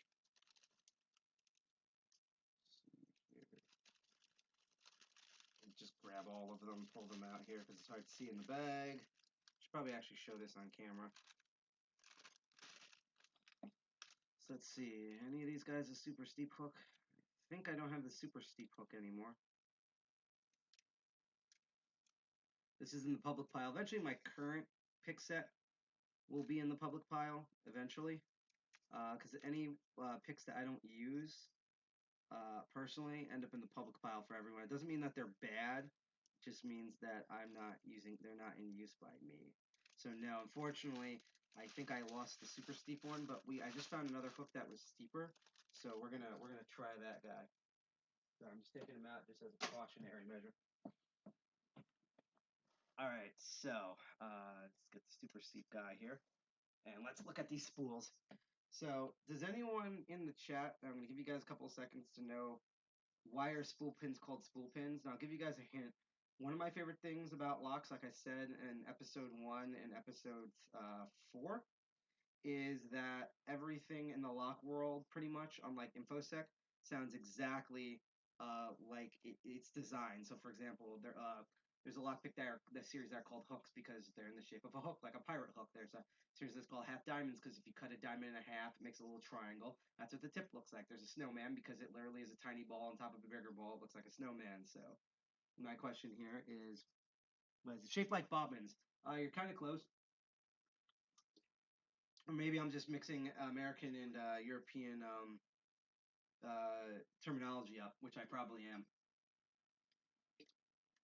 So as we showed with the clear padlock, see those cans at the top inside, those are the driver pins. Those are normal driver pins at the top. Yes, balls. One of the things I love about locks is you can always make endless innuendos without trying to do that. And you just got it right. Sean just guessed it right. You notice how these aren't shaped like little cans in there? I can bring it, if I can try to bring it closer, have it focus. Yep. They're shaped like if you took a spool of thread and took the thread off, get a good angle. They're shaped like the little spool threads that are in there. You can kind of see that. And so with that sort of, let me actually hold it upside down so you can see it. I'm going to raise one up. Can. The Keyways getting in the way. So you can kind of see there that it's shaped like a little spool without the thread in there, that middle pin. And basically it makes a T shape on both sides, like a capital letter I. And what's going to happen with it, and I wish I had the display for this. I probably should have brought up a YouTube video. And someone wrote, fair. Bobbin is the one that goes to the bottom of the sewing machine. Yep, spool goes at the top. My mom used to be a seamstress for 40 years, so that's why I was like, I'm pretty sure I got the term wrong. But that's fine. I've been screwing up all episode, and I'm the one teaching. So with that eye shape, that little spool shaped, the driver pins at the top. You can technically also make the key pins into spool designs, but more commonly they're the driver pins. What's going to happen is that unlike the straight can that's going to basically fit exactly the cylinder, this has less space in the middle than it does at the top and the bottom. So when it's not when the bottom part is not at the correct part of the shear line, when it is exiting out of the top of the Bible, it actually has wiggle room from side to side. So when you use a turning tool on it without the proper key, because the key will properly set to the shear line, it will actually lean slightly, and then because there's still a solid piece of metal, it's going to stick and it's going to be stuck. And what will do is when you're doing the tension wrench on it, get the small one, you will actually feel, the plug will turn when it leans, and you're like, oh, I picked that one, and you move to the next pin, but it's toxic, yep. But you haven't picked the pin. It's just caught sideways. So what we'll end up doing is you will bind and set all the pins, but it will not open. That sort of turning, but it's not actually at the shear line and open, is known as a false set because it's giving you a false setting arrangement, or like I think about it as like a false sense of security, just like our government. So then you wonder, how are you going to defeat these things? Well, like I said, you'll know if you have a spool pin because you won't be able to tell otherwise unless you research the lock or you have x-ray vision or you have it drilled out like this. Is what you're going to realize is that as you poke, and I'm going to see if I can do with this. I should have got like a washer or something, so I'm going to tension this, put this tool in here. I can. As you move those up and down, that it's going to, which I can feel it, it's pushing back on the tension wrench. So what's going to happen is that with that false set, when you push that pin up and down, unlike the other pins that are properly set, it's actually going to do what's called counter rotation and push your tension wrench counterclockwise to how you're trying to turn it open. That's how you know that one's a spool. And I learned a couple years ago from Tool how to defeat them, and I'll use that on the Tool spool practice sets. They're similar to that as base ones I showed earlier, except they go through 1 through 4, so this only has one spool pin. And I'm going to try here, because one spool pin often drives me crazy for no reason. Where's my normal, where's my standard hook here? There it is.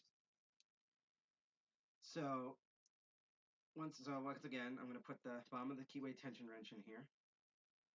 And I'm going to do some light tension like usual. And as I said, when I push that one pin at the top,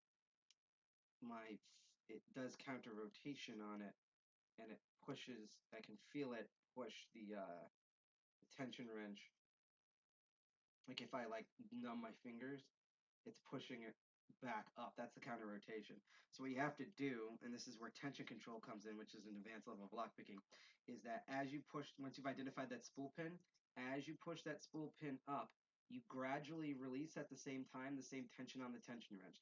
So as much as you're pushing it up, you're relieving that much tension off of it. And what that's going to do is that key pin is going to slowly push that spool pin up, which is the driver pin, and it's going to, because it has to now fit on the top of the Bible, it's going to straighten up.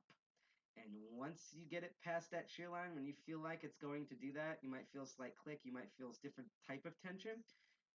You then hold that there, you keep pushing up slightly, and then you push all the tension back down as if you were normal tensioning, because now that it's past that shear line, it makes the gap, and you're able to turn it and open. And I'm going to show that to you with this spool number 1, if I can. If not, I'll go to number 2, because I actually find number 2 easier. In the lock, not on the can. Number 2 is the hardest for me on the can, TMI. So let's find this one pin. Again, one pin drives me crazy a lot of the times. Let me set my cheek here. There's the pin.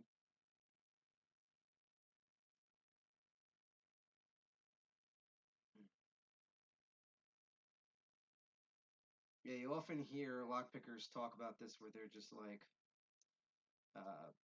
yep, I just lost attention there. Where they're just like, ironically, when you try to do one specialty pin, it drives you crazy. But if you have them in like a row, or if these had like normal pins with the spool pin, this would be a lot easier to do. Yep, womp womp. I'm probably going to go to spool number 2, which is 2 pins. Or you know what? Let's actually try that half diamond, because the flatness of this, that way, because with the hook, I have to like find the pin and push it up. With this, because if it's flatter, rounder edge, this usually works a lot better for me. So let's ease off tension, put that back on. It's actually already in the false set now.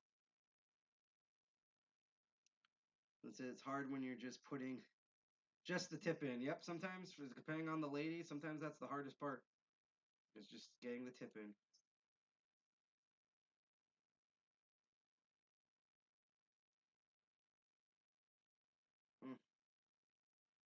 This one does not want to listen to me, does it?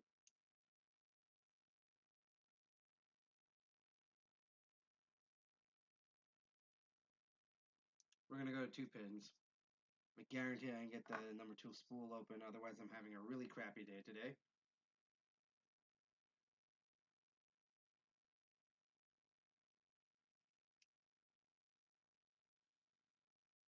Hold this correctly. So the first 2, there's only 2 pins in here. They're in the front, and they're all spool pins. Let's get back to the other one. There, come on. There we go. Let's try that again.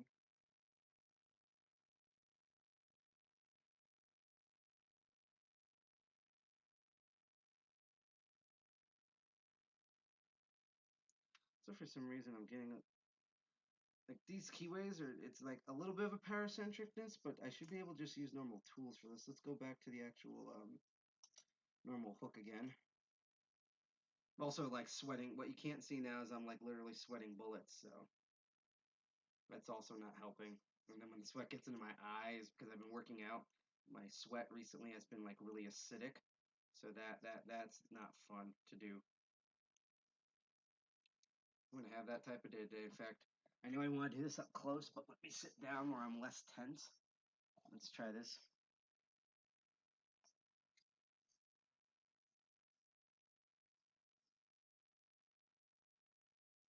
Because I'll tell you this, which this is why I give so much credit to like lockpicking lawyer and stuff. And I know they have better rigs than what I currently have. I barely have what you can call a rig here, but I will make a note that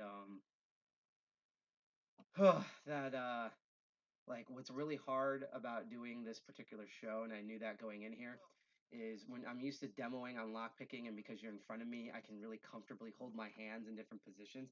I'm usually like a squirrel, and I hold my hands close to my body, so it's really hard for me to lockpick and visually show you on camera at the same time. Like I can't like have it clear on camera and me comfortable at the same time. I basically have to choose, and that's been driving me crazy. Also, killing my hand on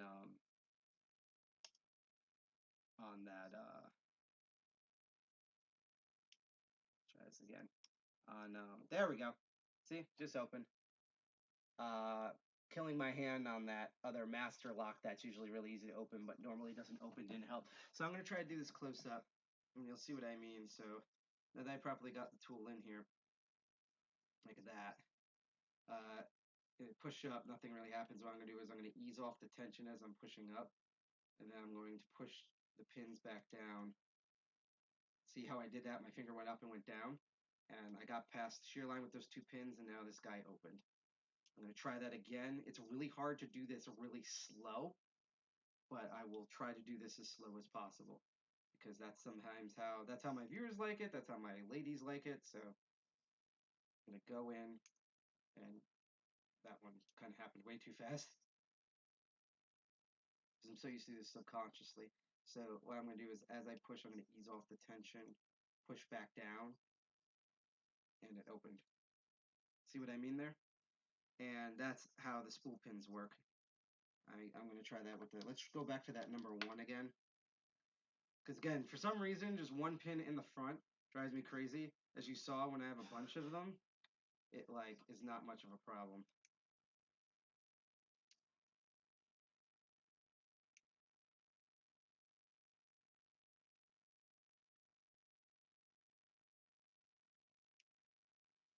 Like the clitoris for men. I'm having a hard time trying to find this. Just hold into a position I'm more comfortable with. That's what she also said. Ease off tension. Oh, I just slipped on the pin. For some reason, this one just does not want to. I'm actually going to violate some of my own code here, and I'm going to look directly in the lock. I might have to actually retool this one, pun semi-intended, because I noticed this one, honestly, the spool 1, even when I give it to other tool members, I think this one's more stiff, so I might have to WD-40 this one. Let's try a thinner hook here.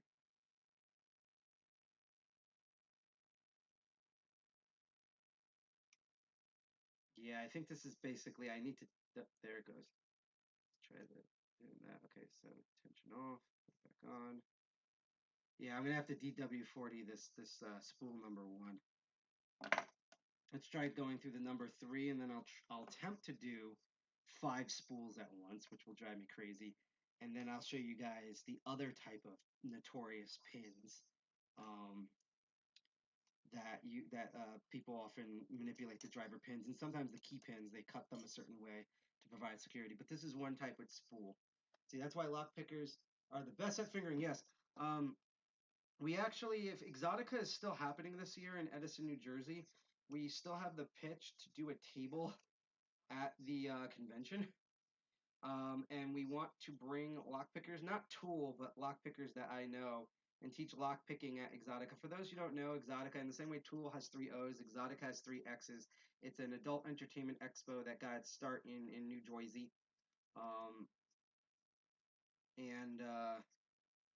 I actually might be able to cheat a little bit with this and try the rake, because the other reason why they do these high security these type of pins like spools and stuff, is because it's not that they're impossible to rake, but they're more difficult to rake. It's like it basically the raking truly becomes luck based at that point.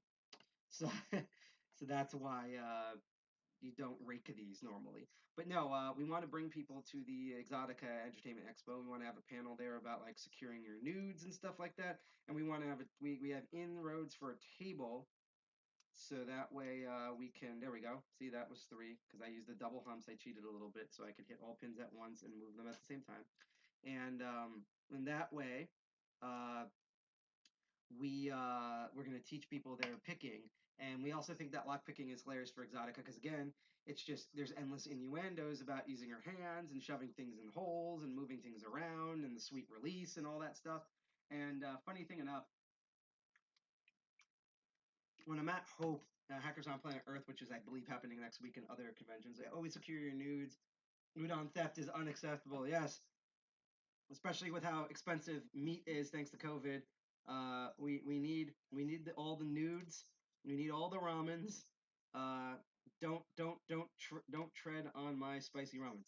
So but every time there's a tool table at a major convention, there's always one dude that's there that's like just throwing it. It's even funnier when his girlfriend or what.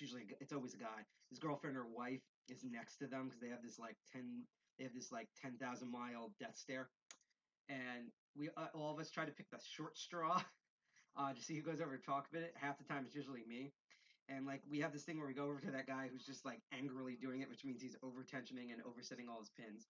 And before we correct him, we're like, hey, we don't want to be like rude or anything, but we just want to make an observation. You have a hard time manually stimulating your partner, and they're always like, how do you know? We're like, we notice because again, most of the stuff's very light tension. It's very slow, precise movements. You're not just jamming things in there and going crazy unless you have a particularly bad, stubborn lock that needs a literal good raking, as they call it. Rake with a K ing, in order to open. So yeah, if you're just about sticking it in, pumping 3 times, and then having something happen, this is not going to work with you for lockpicking for the most part, unless you're very lucky. That's exactly, once again, I would say the equivalent of that is learning how to. I know people who start off with raking before they know single pin picking, and to me, you have to start out knowing single pin picking in order to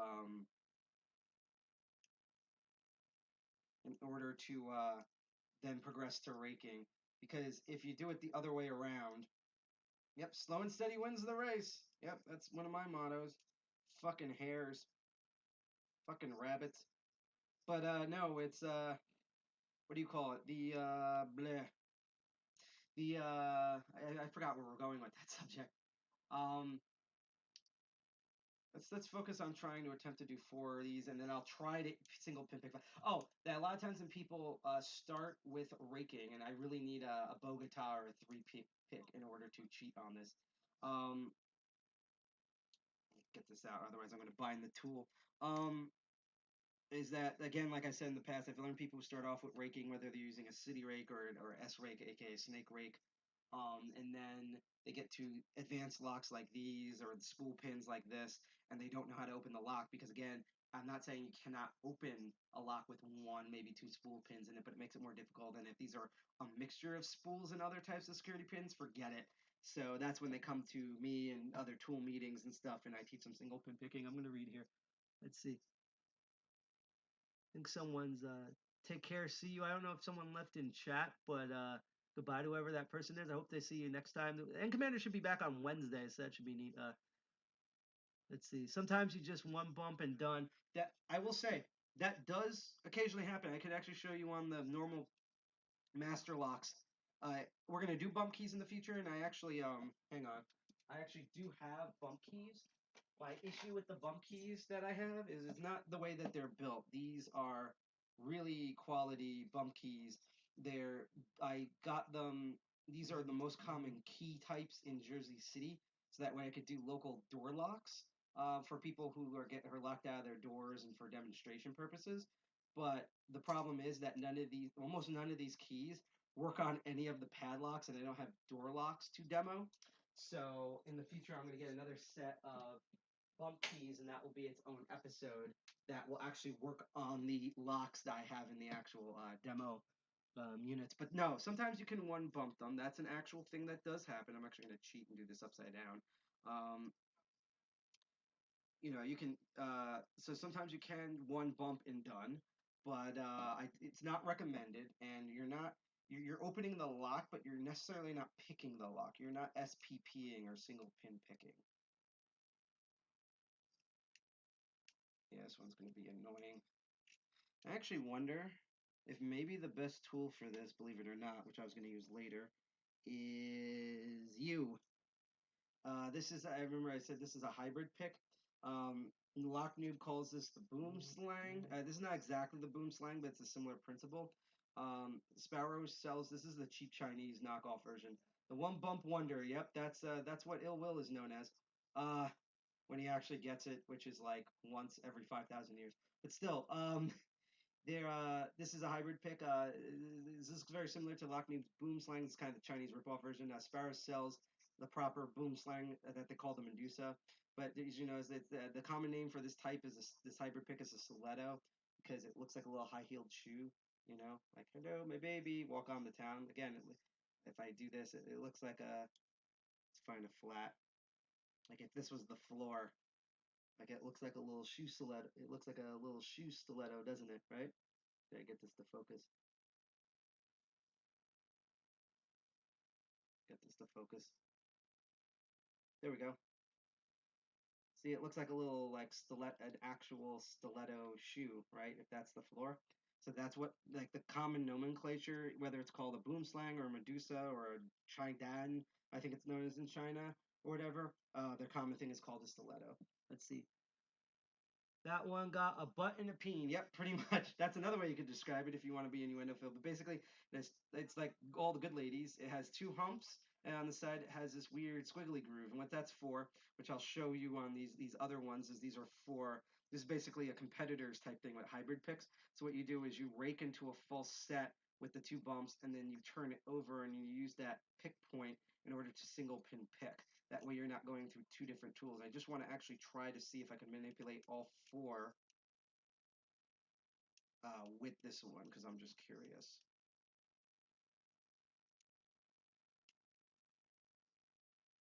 Because I always have a hard time single pin picking this. Because I know with the paracentric nature of the sparrows one, this will not work. This pick will not work on that lock, and yeah, it's not going to work for this one. But as you saw, I went through 1 through 3 just fine. But that's how spools work. Is when you'll encounter a spool when now I'm going to torture myself with the actual 5 spools. You'll encounter a spool when you put tension when you'll feel like you set the pin but you didn't, and if you've set all the pins but it's not moving, that pretty much means you have a spool. And you'll know which one's a spool because you'll touch the normal pins and it will be the same loose thing. But when you touch the spool pin, so when you hit that key pin and push up, because the pin's straightening up as you push it while you're tensioning, you're going to feel what's called counter rotation, which is the actual tension wrench pushing back up against your finger. It's going to be really slight, but you're going to feel it. So what you do in that instance, you're going to be like, ha, that's a spool pin, is, and especially if there's only 1 or 2 of them, you're going to push that up and release the tension. So you just basically let the counter rotation do its course and not do like tension. You're just tensioning it as much as it's moving. So you're lifting the tension as much as you're pushing up on the pin. And once that pin straightens out, you push all the tension back down, because now it's the bottom part of the spool pin's at the shear line, which means the top part of the key pin, and there's that space, and you've set that pin. It'll be loose at the bottom. If there's another spool pin, you do that. If there was only 1 spool pin, or when they're all set, it turns and the lock opens just like normal. So I'm actually going to use, if I can fit it in here, the more deeper hook, and we're going to try, provided I can focus, to do this guy, which I think I've only been able to open once, so here we go. Because again, I don't really pick with this. This is more of like a visual demo. I'm figure out the binding order here. I feel like 1 is overset on purpose for some reason.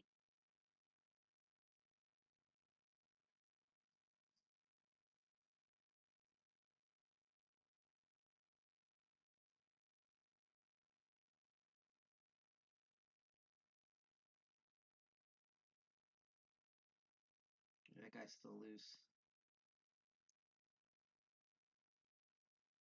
I want to look at it what it looks like in the key, so I visually know what it's like when it's level.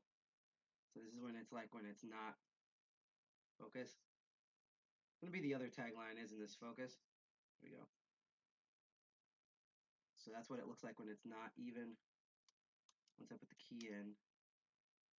Okay, that's what it looks like when it's even and it turns. So now that I know that visually, even though again you're supposed to feel for this, I'm going to now try to pick this. And if this actually opens, I'm going to do a giant happy dance, although I doubt it.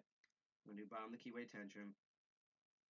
And I'm also holding in a weird position so you guys can kind of see to some degree the internals and I'm going to try to do it from this angle so it looks right side up, but it's hard to do that way. Actually, you guys are probably going to have to see it upside down because it's just way easier to hold it like this, even though there's a bit of a shadow in the way. So.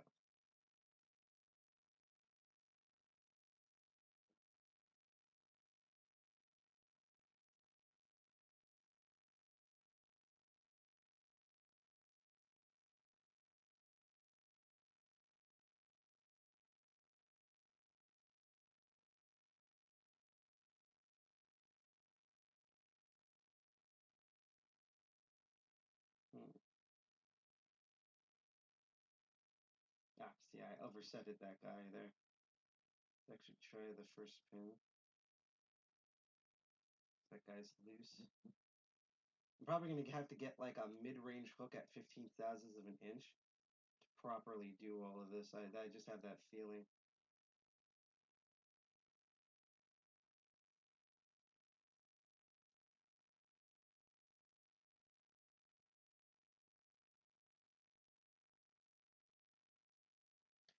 Because that's the reason why I don't usually, even though this is the correct hook range for this, I don't use the cheap Chinese tools because, well, this will open up the base lock series. These are like way too thick in order to fit through the entranceway. So unfortunately, I'm going to give up on that.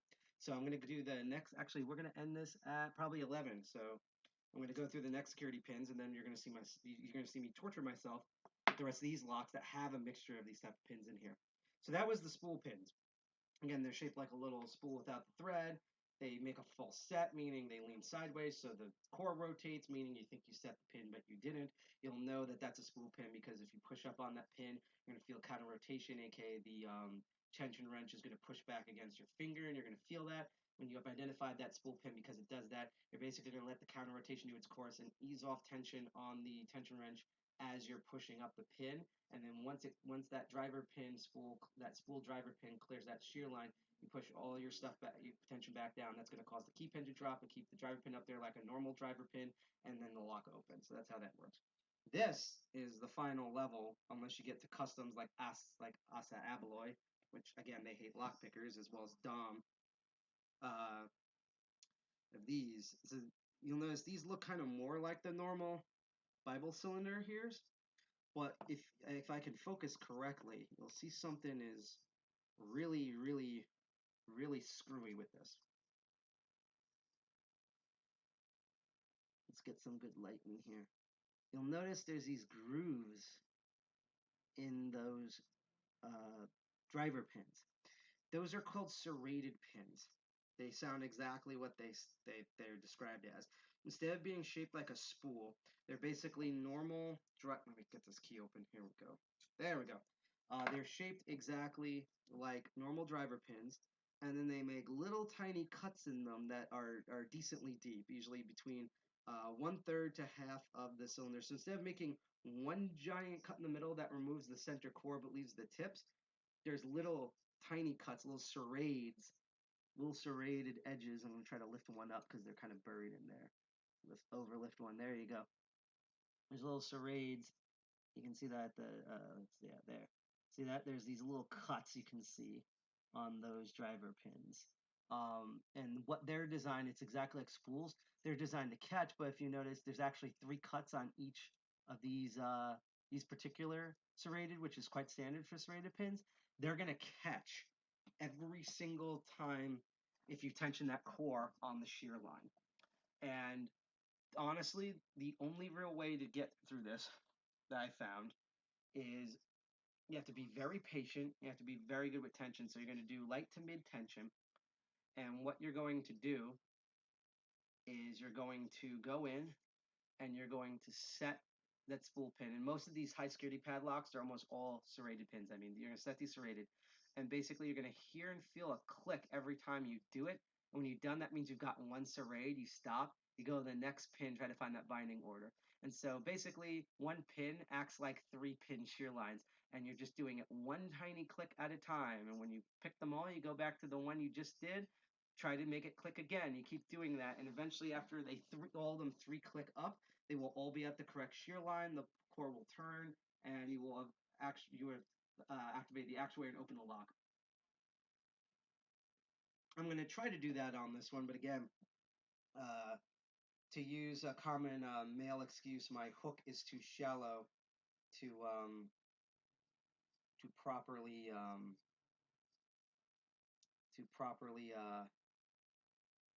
reach these pins. So just like my sex life, I don't have enough of reach, because the problem here, which I'm already encountering, and I'm going to try the deeper hook for this, is that I'm trying not to overset the front pins that I've done. This is also where another security technique that I'll be able to show off in the future, called, I'm actually going to cheat and go through here, called high-low-high comes in, or low-high-low, where basically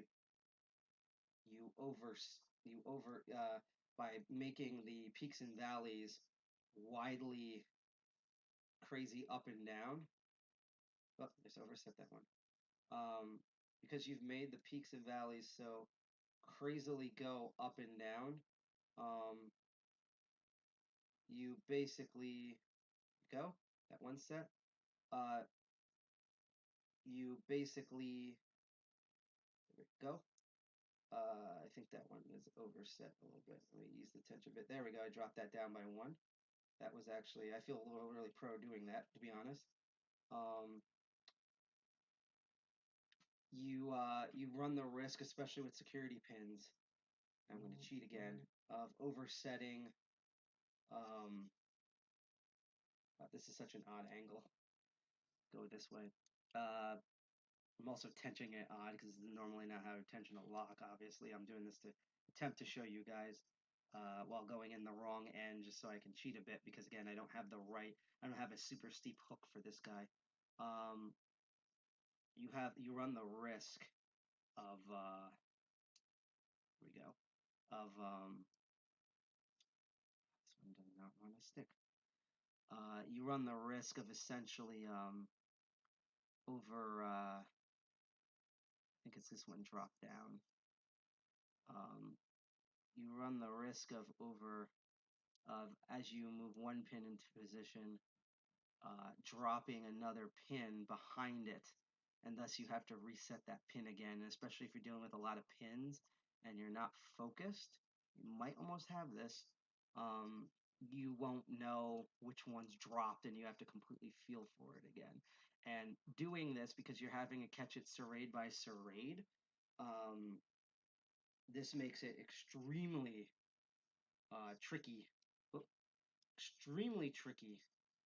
to set, because I'm literally doing a certain that one dropped. I'm doing a certain tension level in order to hold these pins the way they are. So what happened was, I believe that first pin dropped. Let's see if I can. Actually, the first pin, it is again, because that's the order. It's the fourth pin dropped. Here we go. Wait, hold on. Here we go. Okay. Wait. Actually, let's go back to this second pin. Okay. We just had it. And normally I would hear and feel for this. I'm just doing this visually because I'm a butt.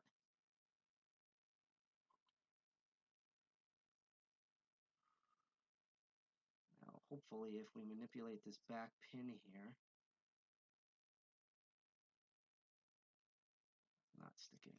Why is it not sticking? I have to go in. Oh, no. I just over tensioned up.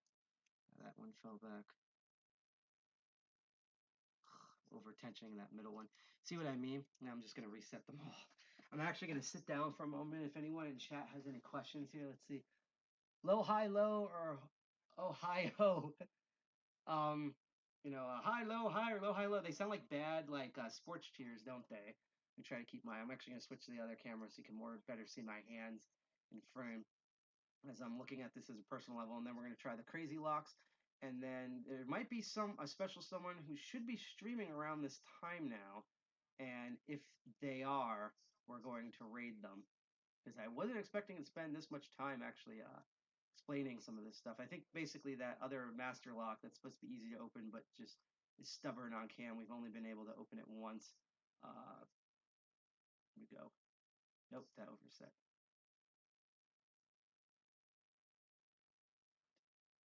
Okay.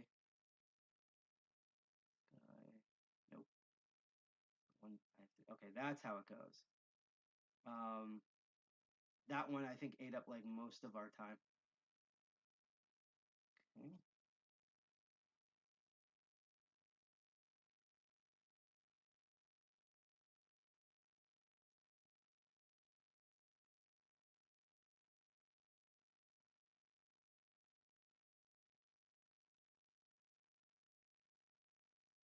I think I actually almost have this, guys.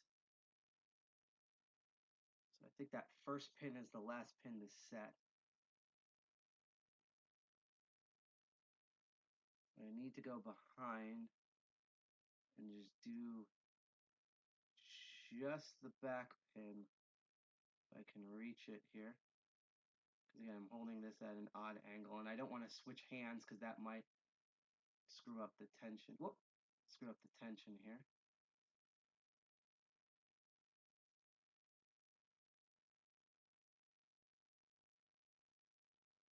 Almost there. Actually, you know what? I just realized I'm using the crappy Chinese tool, aren't I? I'm not actually using the one that I'm used to. Let's try that.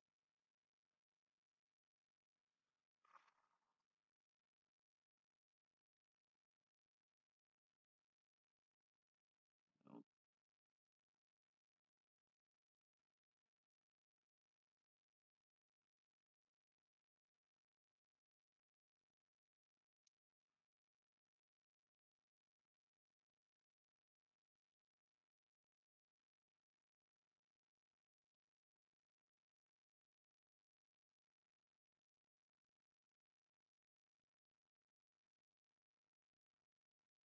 Sorry, I'm in super concentrated mode right now.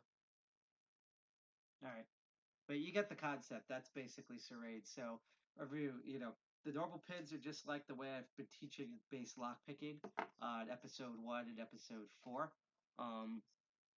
Spool pin, you have not only the width and the shape, the paracentric nature of the keyway. So the more crazy S shapes, the more crazy twists and turns, the harder it is to get a normal size lock pick in there, as well as the actual width and depth of the actual opening, just like her, affects your pick's abilities, which is why profit for paracentric keyways, you need thinner lock picks, mainly 15th or 12 thousandths of an inch, depending on how paracentric it is.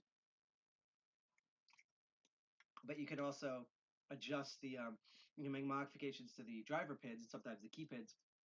And the two main types are spools, which are shaped like, let me get the other camera back on. Spools, which are shaped like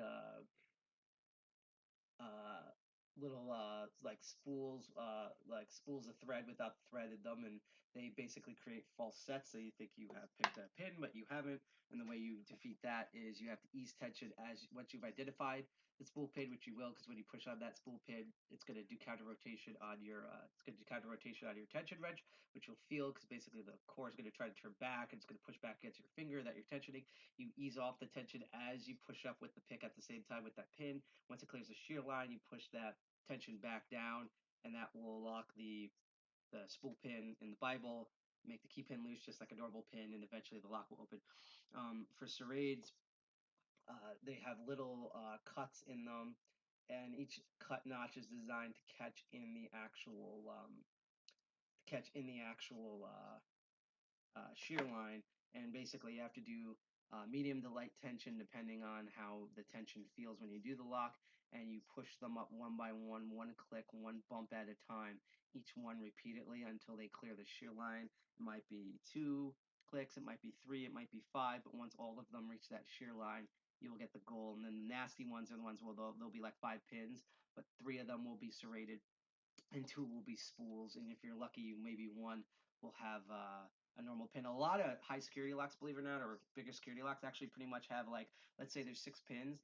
They'll literally have like 5 or 4 of the pins will just be normal basic pins, and 1 or 2 will be spools. That's usually enough to throw off most novice lock pickers.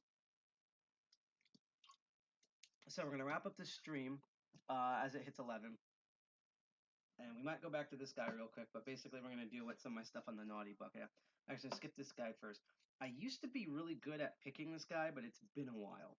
So we're going to find this. And This guy's kind of really standard. I think the thing with it was I think it has this guy. It's a leader. I'm going to go back and forth between the cameras here eventually. Has a mostly, again, open, simple keyway, so it's not very paracentric.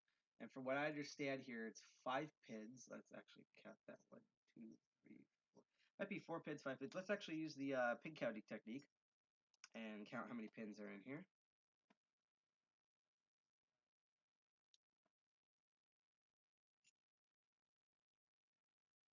One, 2, 3, 4.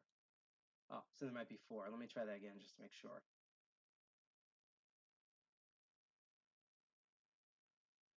One, 2, 3, 4. Okay, so there are 4 pins in here, kind of like a standard master lock.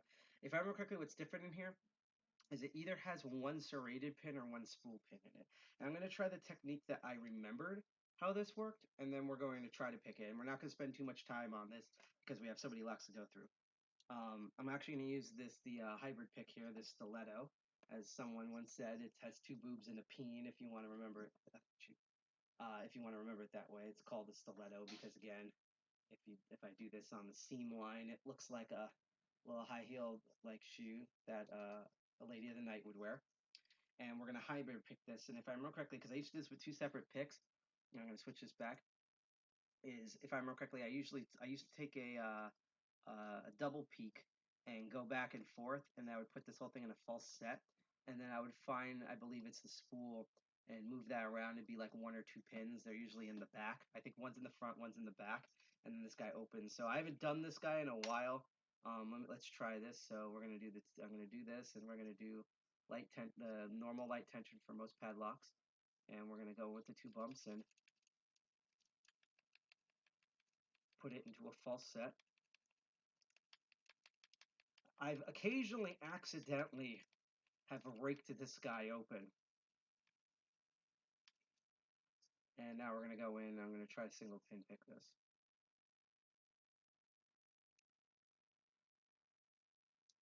And I still might use 2 separate tools because again, this one is still really, this tool is still too thick and big like most cheap Chinese tools. I think I just overset a pin to work on this. So I think I'm going to go back to doing 2 separate tools. I'm going to have to get a proper boom slang one day for this guy. So let's try a double peak. We're going to go in. Again, the same light to medium tension.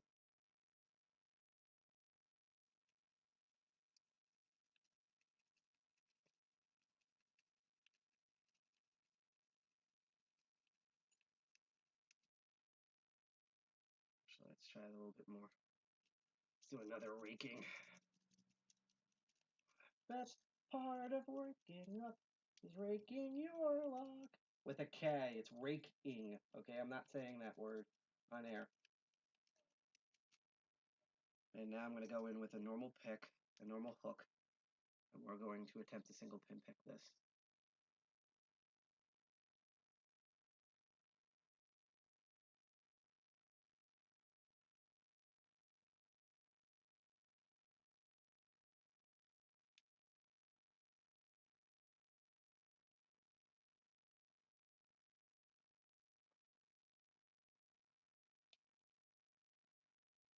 Eating into my hands.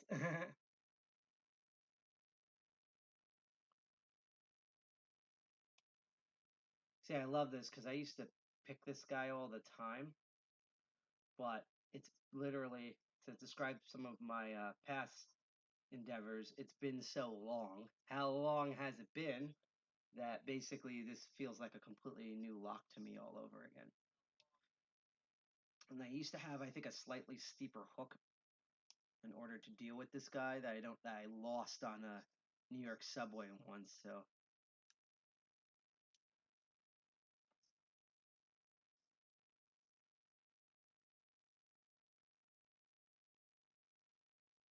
all right, let's try that again. My hands are starting. Let me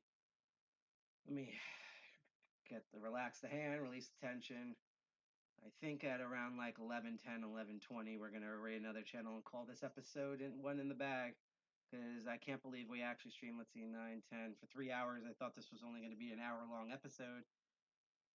Every time I think these episodes are going to be short, they never do. Let's try a city rig for this.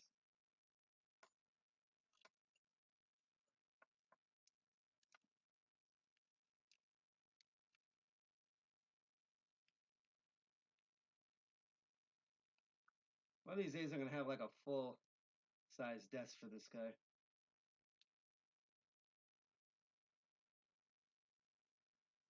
Hopefully that put it in enough of a false set that I can now single pin pick this.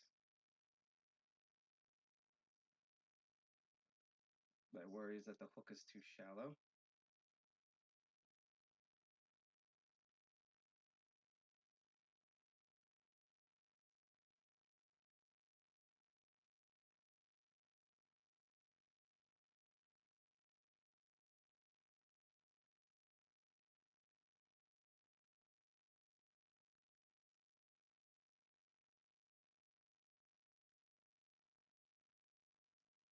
And this is an episode that I dread because, again, all these guys are from my naughty bucket, my personal naughty bucket that I bring out for people who want to challenge with locks. So this is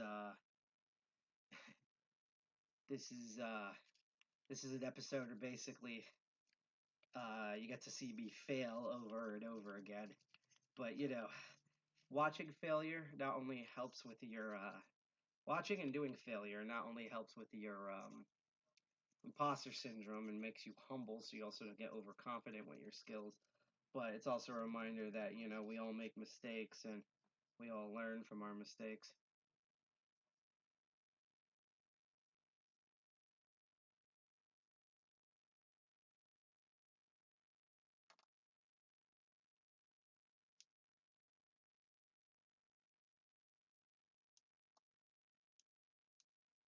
Oh, I think now if I go in the middle, it might open.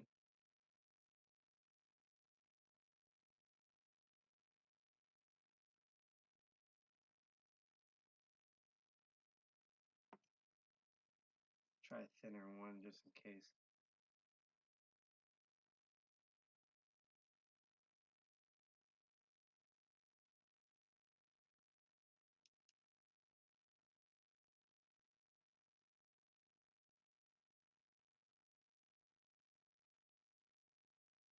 Yep, open.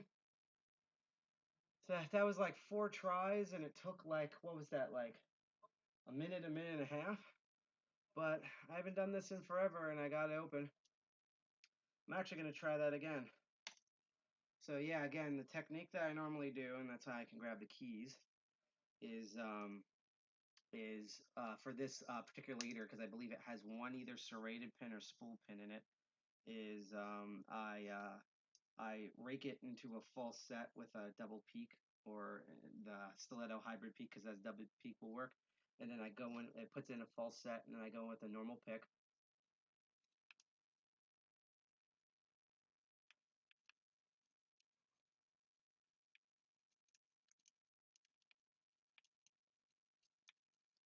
And then because I do that for like 30 seconds, and then I go with a normal pick, and I single pin pick the lock.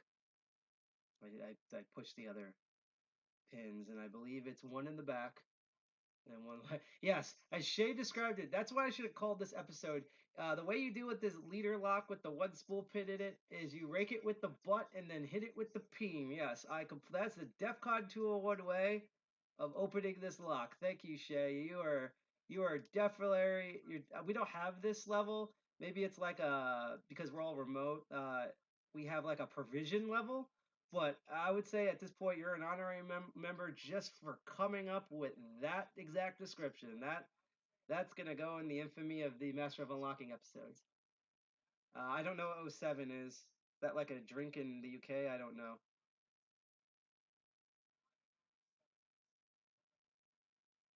A mana culture. Thank you, Nope. That's a perfect name for this chat. Nope. It's what are these? All these locks, these challenge locks? Nope. Bad boys? Nope. And I salute to you too. You're the one who came up with that awesome description. I didn't because I'm malnourished. So thank you for that. Let's try doing that technique again. So I'm going to go in. I'm actually going to do the double peak this time. And I'm going to put it in a false set.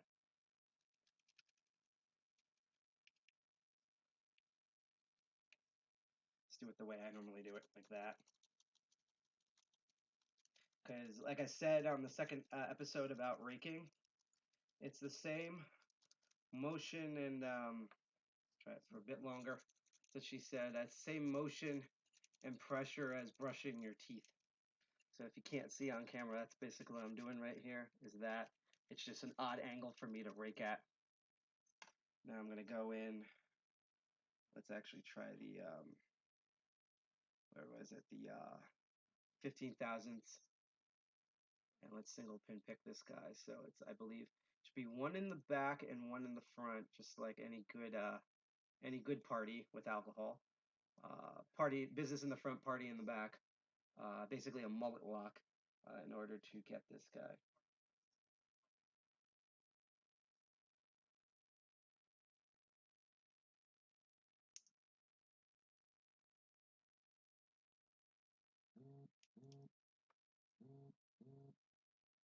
Someone's trying to message me on my phone. It's currently being used as an alternative camera. And to be honest, I don't think we're going to open this a second time simply because my right hand is overly cramping right now.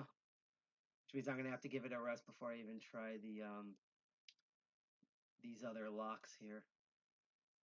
Tell you a funny story about this guy. One time I tried to demo this on the train. I think that's also where I lost that pick. And I was at Cyril at the time. And I think he knows how to pick locks, but he's very not familiar with it. Because you know, it's the same way with Neo. It's arthritis in the hands. And if I remember correctly, I was struggling with it because I wasn't in the right mindset for it.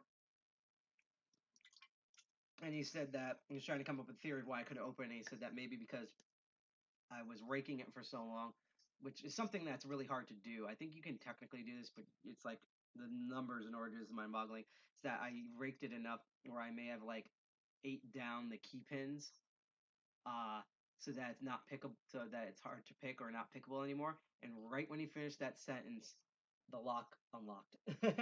So that proved that theory wrong. Sometimes that happens. Sometimes I have magical moments. I'm skipping this guy for certain reason because this guy is the most unknown for me. Now this is the American lock. And to me, this is where I need better tools. This should be the 1110 if I remember correctly. It shouldn't be the 900. So just you rake it so as long as it gets swollen and painful. Yep, it won't fit in the hole then. That's basically it. I need to. This is how you know I haven't had dinner yet because I'm not coming. Like it's usually I have like 80 euphemisms by the end of the episode, but I'm just like drained. Also, the heat wave not helping. It was 98 degrees earlier today, and it's gonna be like I think 98, 99 degrees tomorrow, and then there's a thunderstorm, and I just wanted to get to Thursday, so we're back to low 80s, high 70s, you know, a good temperature that's not global warming. So with this guy, now I could, and I'm going to try this. I'm going to try to do bomb with the keyway tension. If I can fit this in here. I don't think there we go.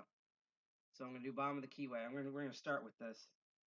And then I'm going to single pin pick this guy. I think this has either one or two spools, or I think it has one or two serrades in there. And these are 5 pins. Yeah, pretty close here in the pouring rain. We haven't had the rain yet, but that's going to happen. I'm going to guess, what are you, south from here? You Florida, Louisiana, something like that? Maybe Georgia? Oh, wait, I think aren't you from Canada? Yeah, which part? Like, are you, like, you're on the coastline? I don't want you to dox yourself, but I'm pretty sure if we list the territory of Canada, no one's going to be able to find you. I'm just curious. I never heard of Lowell, Canada before, but I'm pretty sure that's where all the anime conventions in Toronto happened. North of New York. Okay, that's a general zone. So yeah, you're on the coastline. I mean, technically New Jersey is on the coastline, but we have not received. I'm definitely gonna have to use the 15 thousandths for this. We have not received the rain yet. That's supposed to be coming on Tuesday and Wednesday. So, oh, this is the wrong one. So it was supposed to technically rain today, but maybe that happened downtown, which is way west of here. I have no idea. So this will actually go past the Paracentric, and I can actually feel the key pins now. Okay. Never actually used it with this bomb of the keyway tension before. I'm over tensioning. Let's go back. light tension. Send it back. It'll be there soon. Yeah, trust me. I wish we could do that to most of our politicians right now. Just put them in a package, hit return to sender, and send them back to Russia. That would be amazing.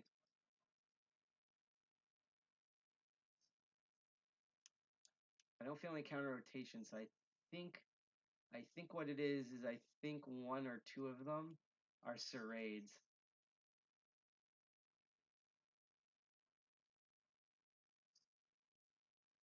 See, this is what I mean. Like you see me eat through these normal master locks normally, and then it's like in other types like basic abuses and stuff. And now I get to one with actual security, and one of these days maybe I should just do this lock all stream, and you'll see me open it. But that's not happening because we are gonna end this soon. Worst comes to worst, we're gonna end this at 11:30. I'm actually gonna try the what you're supposed to technically do with this, if I can. Top of the keyway technique. This one's too shallow, just like many women's X's. Instead, I'm gonna do this one. And the problem that I have with this is again getting that first pin. And the bigger problem that I have with this is, which is why I'm also not raking this, because never mind the security pin, but also that I have a bad habit of having the top of the keyway tension wrench fall out of the lock or fly out of the lock. So that's been a thing. God, it's so paracentric. Let's reset these pins. Okay. Where is the thin boy again? Here we go. Yeah, and see, the original timeline for this is literally by now, I was supposed to have completed the entire beginner's kit that I've been building for public demos, including Tool, just in time for Hope and DEFCON, which is now being entirely done online. And then what I was supposed to do from August to December was attention was like, all right, I'm heading out. It just gives up. Yep. Just a tension wrench down a hallway. Yeah.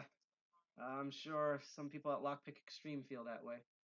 But no, the August through December, I was supposed to then work on my own kits and basically upgrade from all the personal stuff that I use. And thanks to COVID and a terrible government that has no concept of reserve money or healthcare or anything, or even like that you're not supposed to eat Tide Pods, that didn't happen. So I'm still scrounging stuff together. Again, I guarantee next episode I'm gonna, because I can easily forward bobby pins and stuff, and I'm gonna show you guys how to make your own lockpicking tools.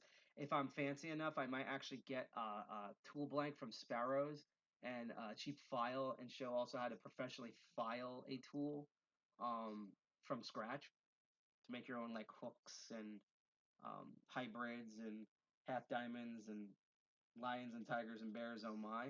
But um, almost there. Jesus, because I'm over tensioning. So it's at least knowing injecting bleach is a good idea. Yeah, no, the problem is it's like the problem with a lot of things. You notice that like Dick Cheney's still alive? He's like the most evil bastard, and he's still alive. And that's the problem: is the good die young, but pricks live forever.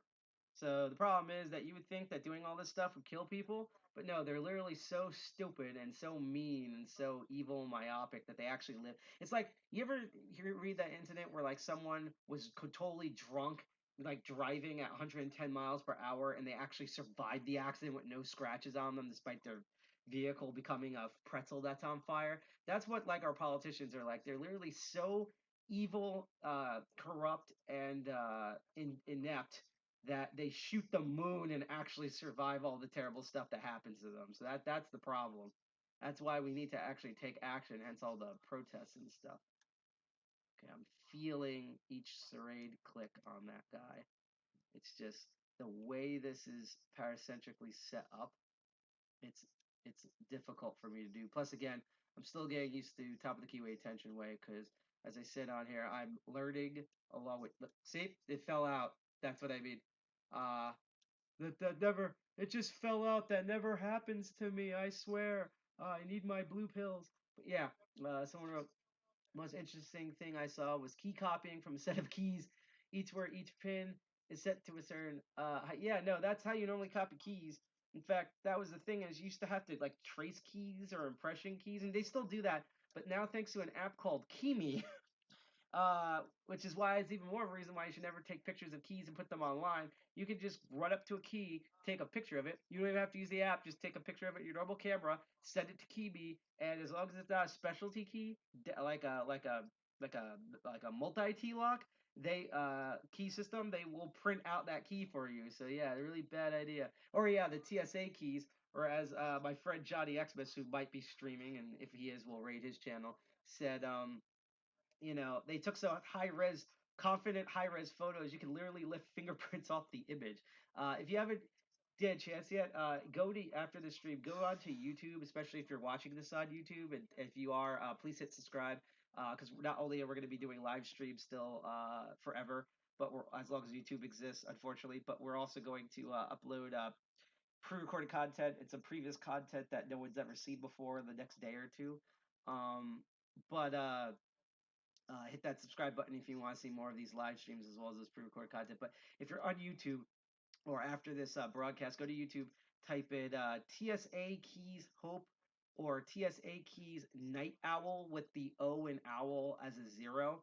And you'll find one of the many videos of that great Hope Talk where my friend Night Owl and Johnny Xmas and some other terrible guy we're not going to mention, as well as a crap ton of other people, they talked about how they reverse engineered those TSA keys, and it's one of the funniest panels, along with Deviant Ollam and Sir Howard Payne's hacking elevators, that I have ever seen in my life. A good HackerCon panel is literally always as entertaining, like in literal entertainment value, as it is technical. Like those are always the best talks. The worst talks of me are like with Cryptome, where their information is amazing, but like for example, how can you create a talk where you talk about the female secret head of the CIA, who's involved with all this amazing dodgy stuff that you can make like 18 Lifetime movies about, and just make it sound monotone boring? That is Cryptome. They have really amazing, fascinating information, and they tell it to you in the most boring Harry Potter Professor Binns way in existence.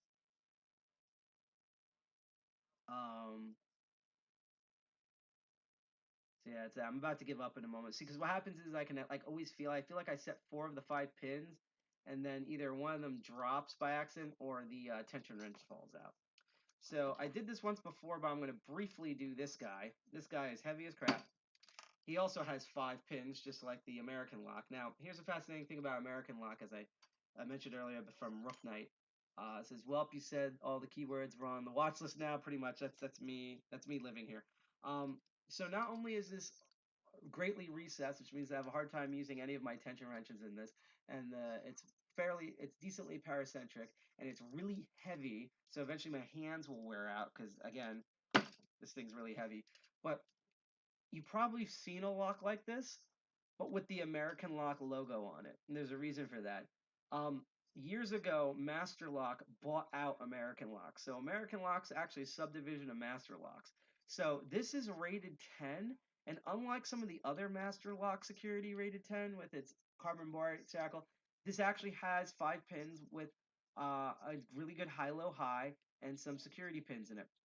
And the reason is not because Master Lock grew a pair and grew a brain. It's because there's literally an American Lock. Actually, sorry, I think this is the 1110. This is the 900. I'm an idiot. This is the 900. I believe this is the 1100. There's an American Lock 1100 that looks exactly like this, where it's big, thick, heavy. It's circle at the bottom with a huge boride octagonal shackle at the top with this little indent in it. There used to be a way before they put the shield on it of how to easily bypass this. That'll be a future episode along with the 900 series. And all Master Lock did was, instead of it saying American Lock here, like it does here, they just put Master Lock on it. But this is essentially a high security American Lock. You see these, not as common as I want to, but you see these around Jersey City as well as around the United States and the world. And here's the first problem. I can't do top of the keyway tension because these pry bars are way too thick. That's actually why I got the Z wrench, because I might be able to do top of the keyway with the Z. Yep, I was able to do it. It's very tricky, but I can actually do top of the keyway. I believe with the Z wrench, if I can get the Z wrench, if I get this properly. Let's do the right tension here. There we go. So light to mild tension, and we're going to attempt to do this. And I need the thing guy. I've only opened this lock twice, so, and I'm actually going to do this because this lock's really heavy, and it's already cramping my hand.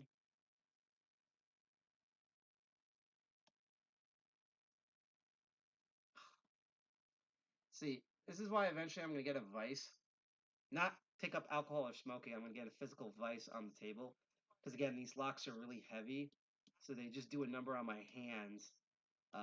So with a vice, you know, I have to basically do it doorknob style, which really should be a sexual position now that I think about it.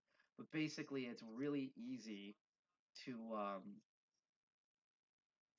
do these because basically the vice is holding it for you. So, yep, cramping my head and my style and my dignity and my expertise because it's really, ooh, this is hurting my hand.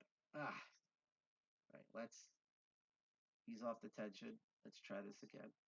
Because the problem is that this keyway is so small that if I try to do bomb the keyway tension on it, I will have I'll barely, if not have any room for the actual lock pick I'm using to touch the key pins.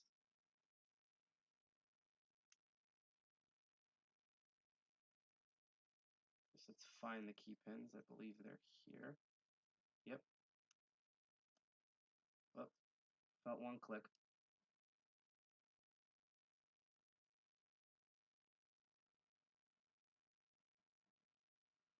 You can see me relax my hands because this is just so heavy.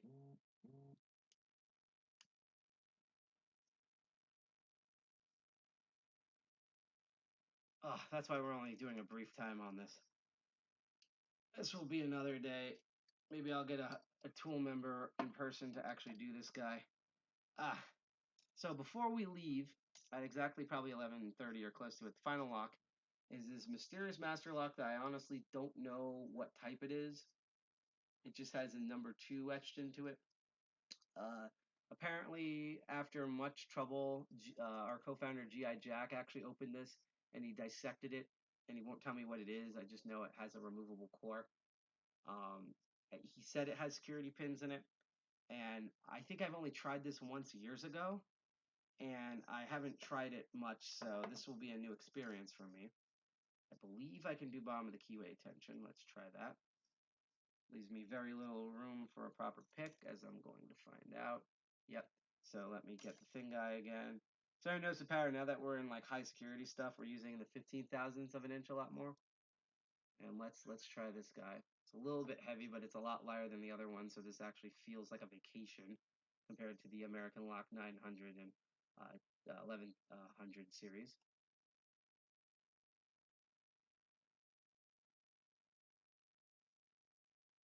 At least with this one, I can feel distinct pins in it.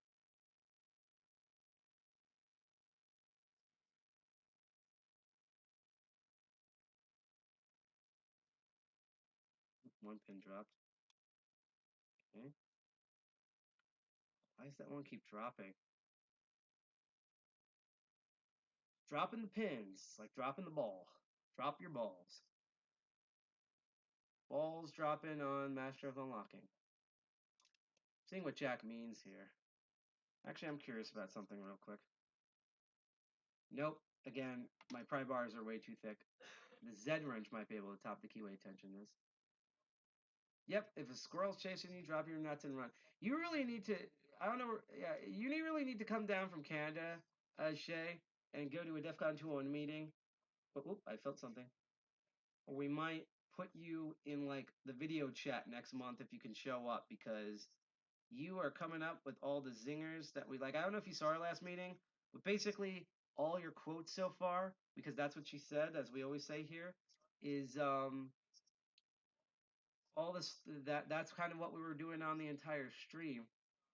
So you would fit right in during our normal meetings. So, you know, if you ever come down from Canada, bring some like health insurance and some milk in bags and some authentic maple syrup and stuff, and like Trudeau, unless you're part of the Conservative Party up there, in which I have no idea who's running your country right now.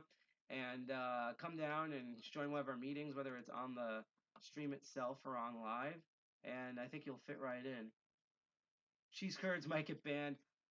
Yeah, no, I think on the United States side they might just ban Canadians just because it's like Canadians have like actual decency overall, despite their problems. So it's like we're America, we don't have that here. So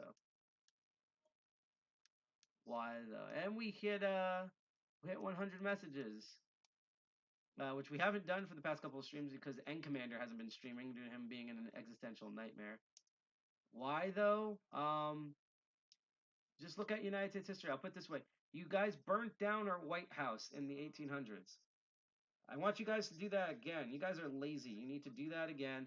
Our protesters got close up here, but you need to show the protesters how to properly burn down the White House here. And I'm not advocating for overthrowing the government. It's just right now they're doing such a poor job where whatever the hell happens to them, like when they thought the stadium was full but didn't, they completely deserve that now. Like they've done terrible, shady stuff in the past too, but like they super deserve that now. We are beyond. This is right now the camel that broke the straw's back at this point. Yep, we wrote our anthem about it. So I'm about to give up. I am getting some really good progress on this guy. And I think I know what it is. I think there is one spool in the back, but I think the rest are just normal. I think the rest are normal pins in here, I think. It might be one spool, one serrated, maybe? But, oh, that was a click. Yep, it's camel that stroked the straw stack. That's how you know I'm having a stroke right now because I don't have enough food in me. So I think we're gonna end this really soon. So unfortunately, because these are the hard challenge locks, you only got to see me open the leader. But I did this not only so you guys can laugh at my there we go. To laugh at my frustrations, which is always that always makes good stream material. But I mainly did this so that you guys would understand actual leader has open, how's income later. He just to show what actual security and locks are. Like to ignore master lock's weird number system. Outside of a few exceptions, it's only talking about the actual build quality of the lock and its shackle, and not the actual shimmability of the core or the lock picking, the pick quality of the core or lack thereof in terms of master lock. Other similar lock companies often tout up security stuff, especially if you have electronic lock. Like, don't get those. We can not only is there a lot of them are very trivial to bypass, but you also run the issue of you like literally being able to use normal hack stuff, like just like NFC readers and stuff in order to open those things.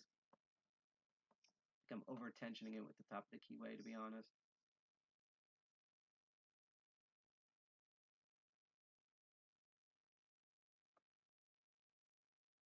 Oh, something's moving. Might be false hopes, but we're gonna find out.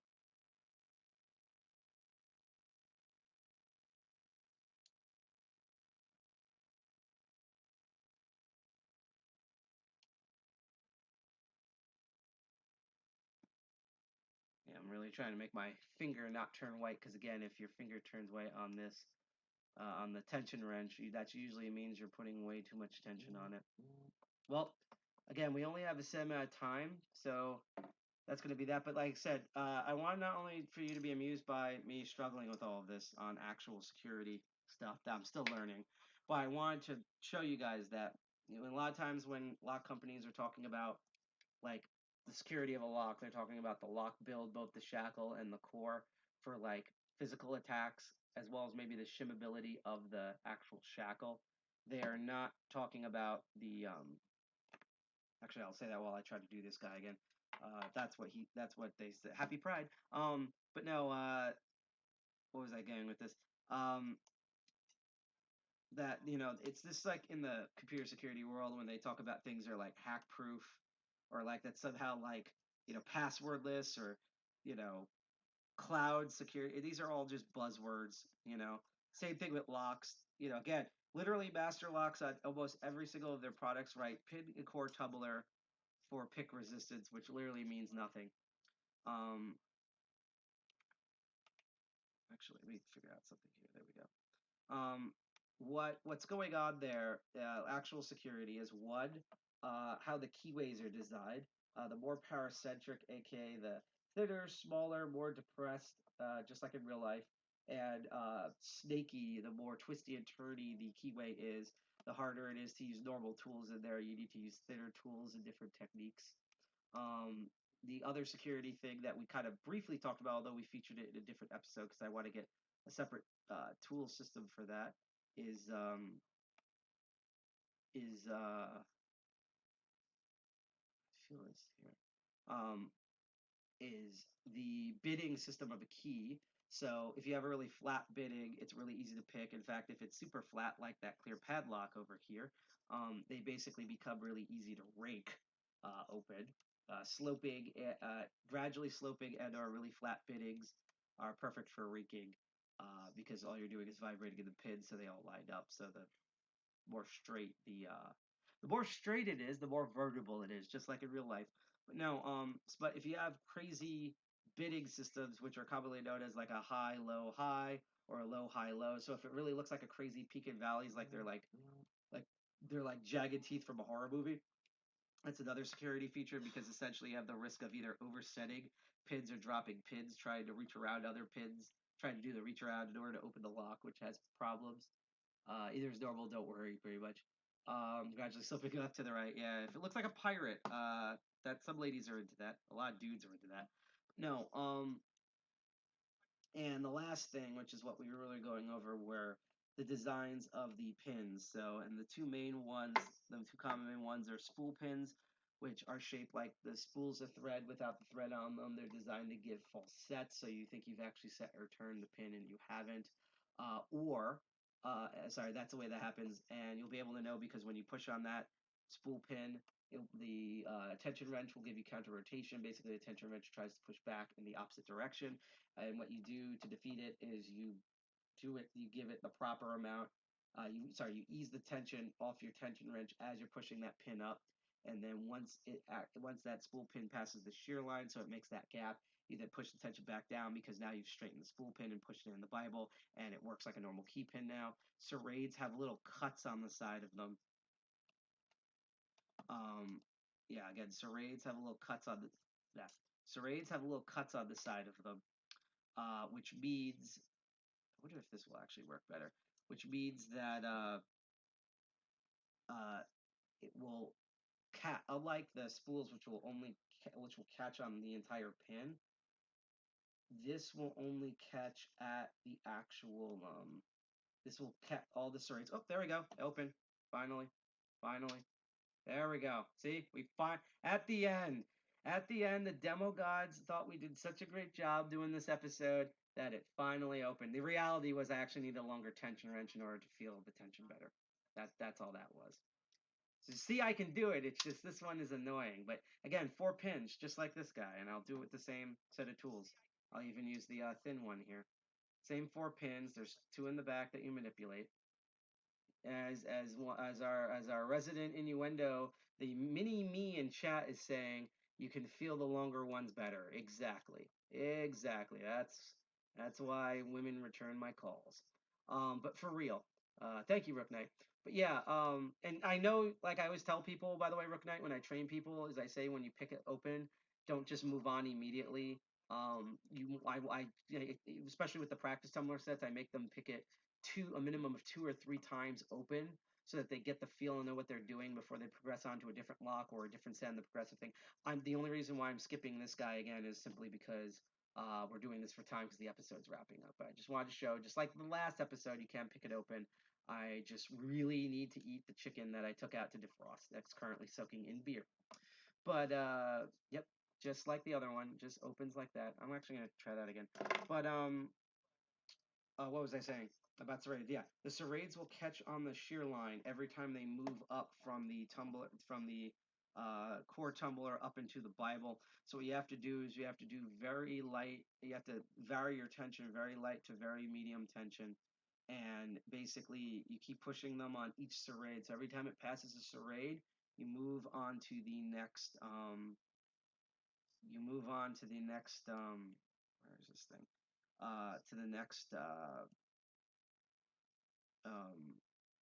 pin, and you keep doing that until you've clicked all the serrades up properly. And then once you've done that, and once they're all properly, each serrade gets passed, one small click each, they will pass the shear line just like a normal driver pin, and you'll be able to turn and open it. Let's see. That would have been fun if it actually opened right when I said open it up. And so again, spools and serrades are the common ones. Usually with most high security ones like this leader, they have they'll have like 4 to 6 pins in it, but most of them will be basic. Most of them will be basic. Will be basic. What do you call it? Basic Betties. No, basic pins, normal key pins and driver pins, and they'll have like 1 or 2 spool pins, 1 or 2 serrated pins, maybe a spool and a serrated pin. Yes, camera shy locks are a big issue for us that try to do this like live streaming and sometimes in demo in person. Because you're thinking about 8 million other things and also what you're saying as you're doing it. But just like in bed. But no, where was I getting with this? That most high security locks or medium security locks like this leader, they just 5 pins and then 1 or 2 pins. I think it's only 1 is either a spool pin or serrated pin. At best, you might have like a 5-pin lock where 3 are normal pins, key pins and driver pins, and then you'll have like 1 spool and 1 serrated. It's very rare that like with these demos, or I believe this 1100, you will get ones that are an entire mix of spool serrated pins, unless they're particularly an Asa Alloy lock or a Dom lock from Germany, because those two companies, Dom and Asa Alloy, at the security range really freaking hate lock pickers. And like if you go look up some of the pins, or you look up like Bosnian Bill or not lock picking, like Bosnian Bill or Lock Noob's dissection of Dom locks and some of the Asa Alloys, I think actually Bosnian Bill from Lock Lab has an entire video dedicated to how Asa Alloy basically hates lock pickers and the way they've evolved all the time to that. Yeah, no, I make that joke too. It's ironic that not only is some of the most, if not the toughest core tumbler lock pins like the IX are from a company called Dom, but that they're a German company located in Germany. So they're called Dom, they're annoyingly difficult, and they're in Germany. You do the math. I must have this one here.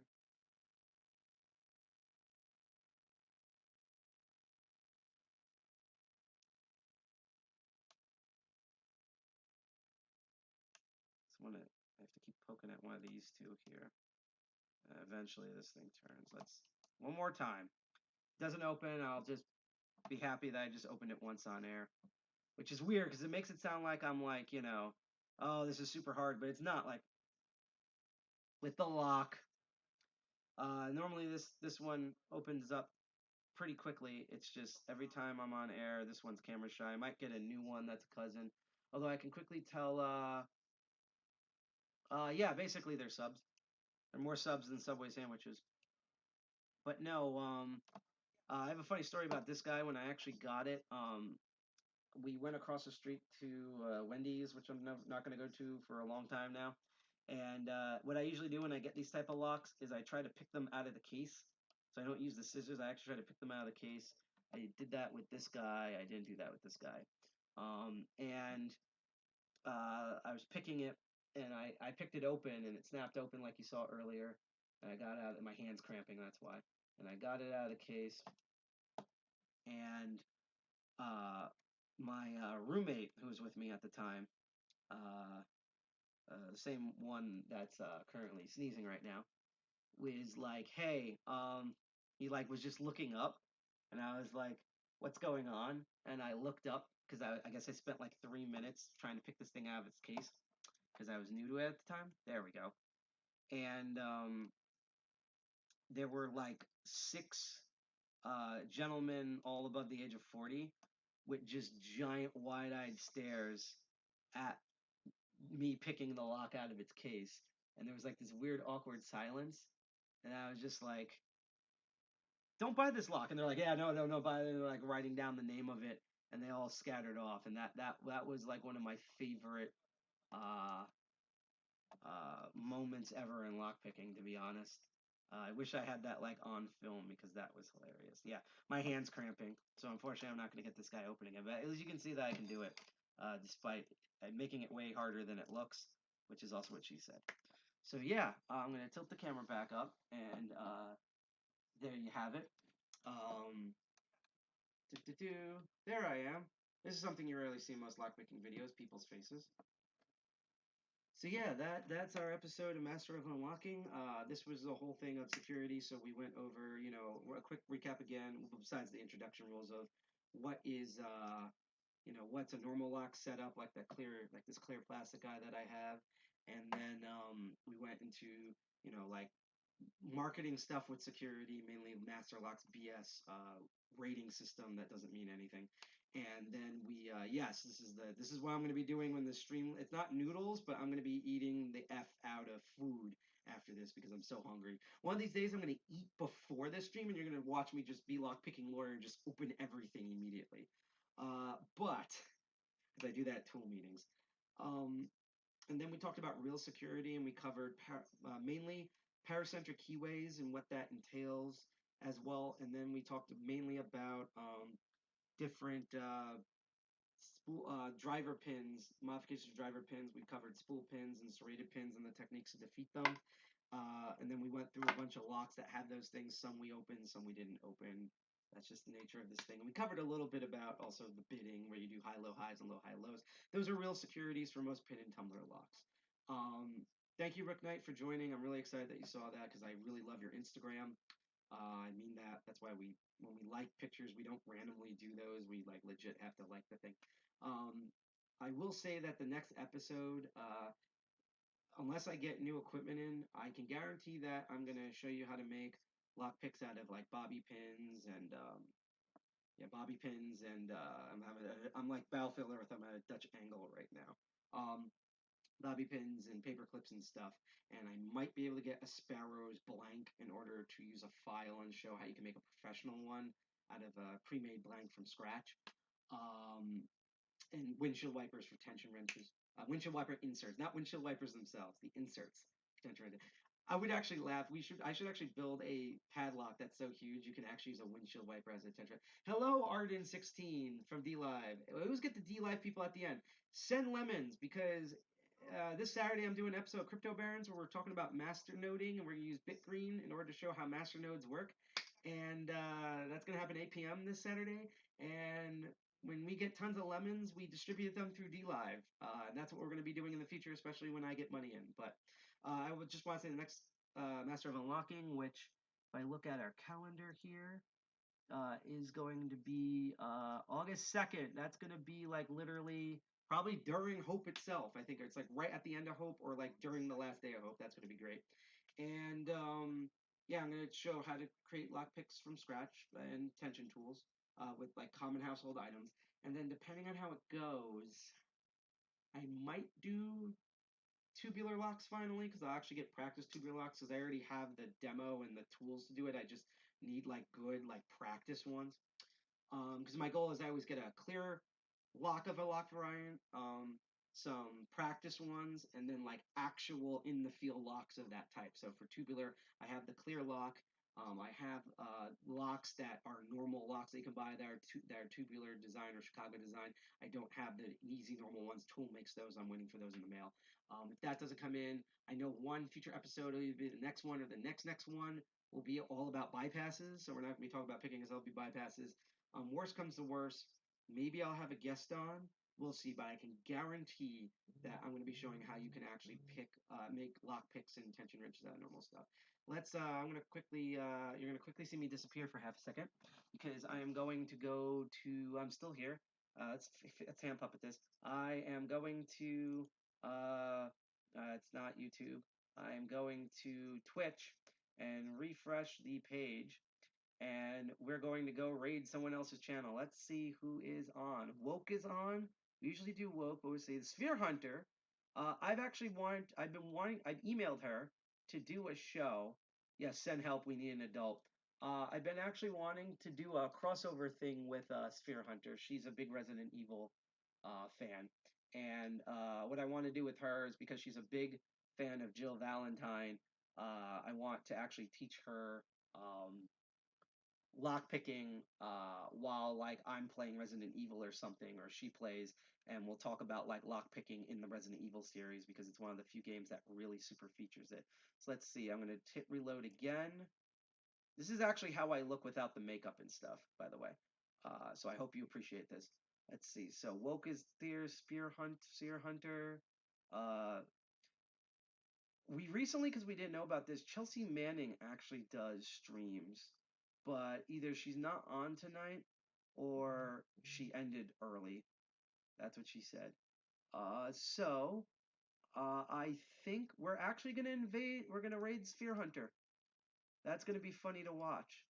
So I'm going to copy, and I'm gonna go into the creator dashboard and stream manager, and we're gonna do the commands here, which means the hand puppet is going to go away.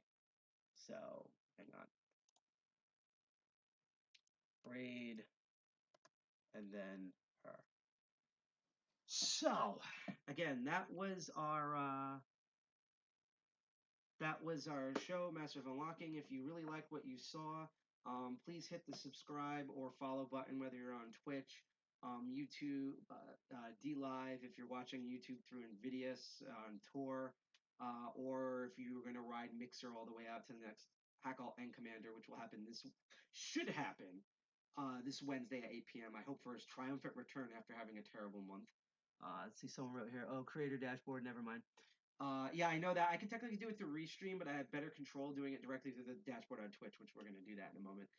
So you can subscribe to us there. We don't have a payment type system yet where you can get cool goodies, but we're working on that because while we are qualified for a Twitch affiliate, there are contracting issues with that, which is why we're not going to be an affiliate anytime soon.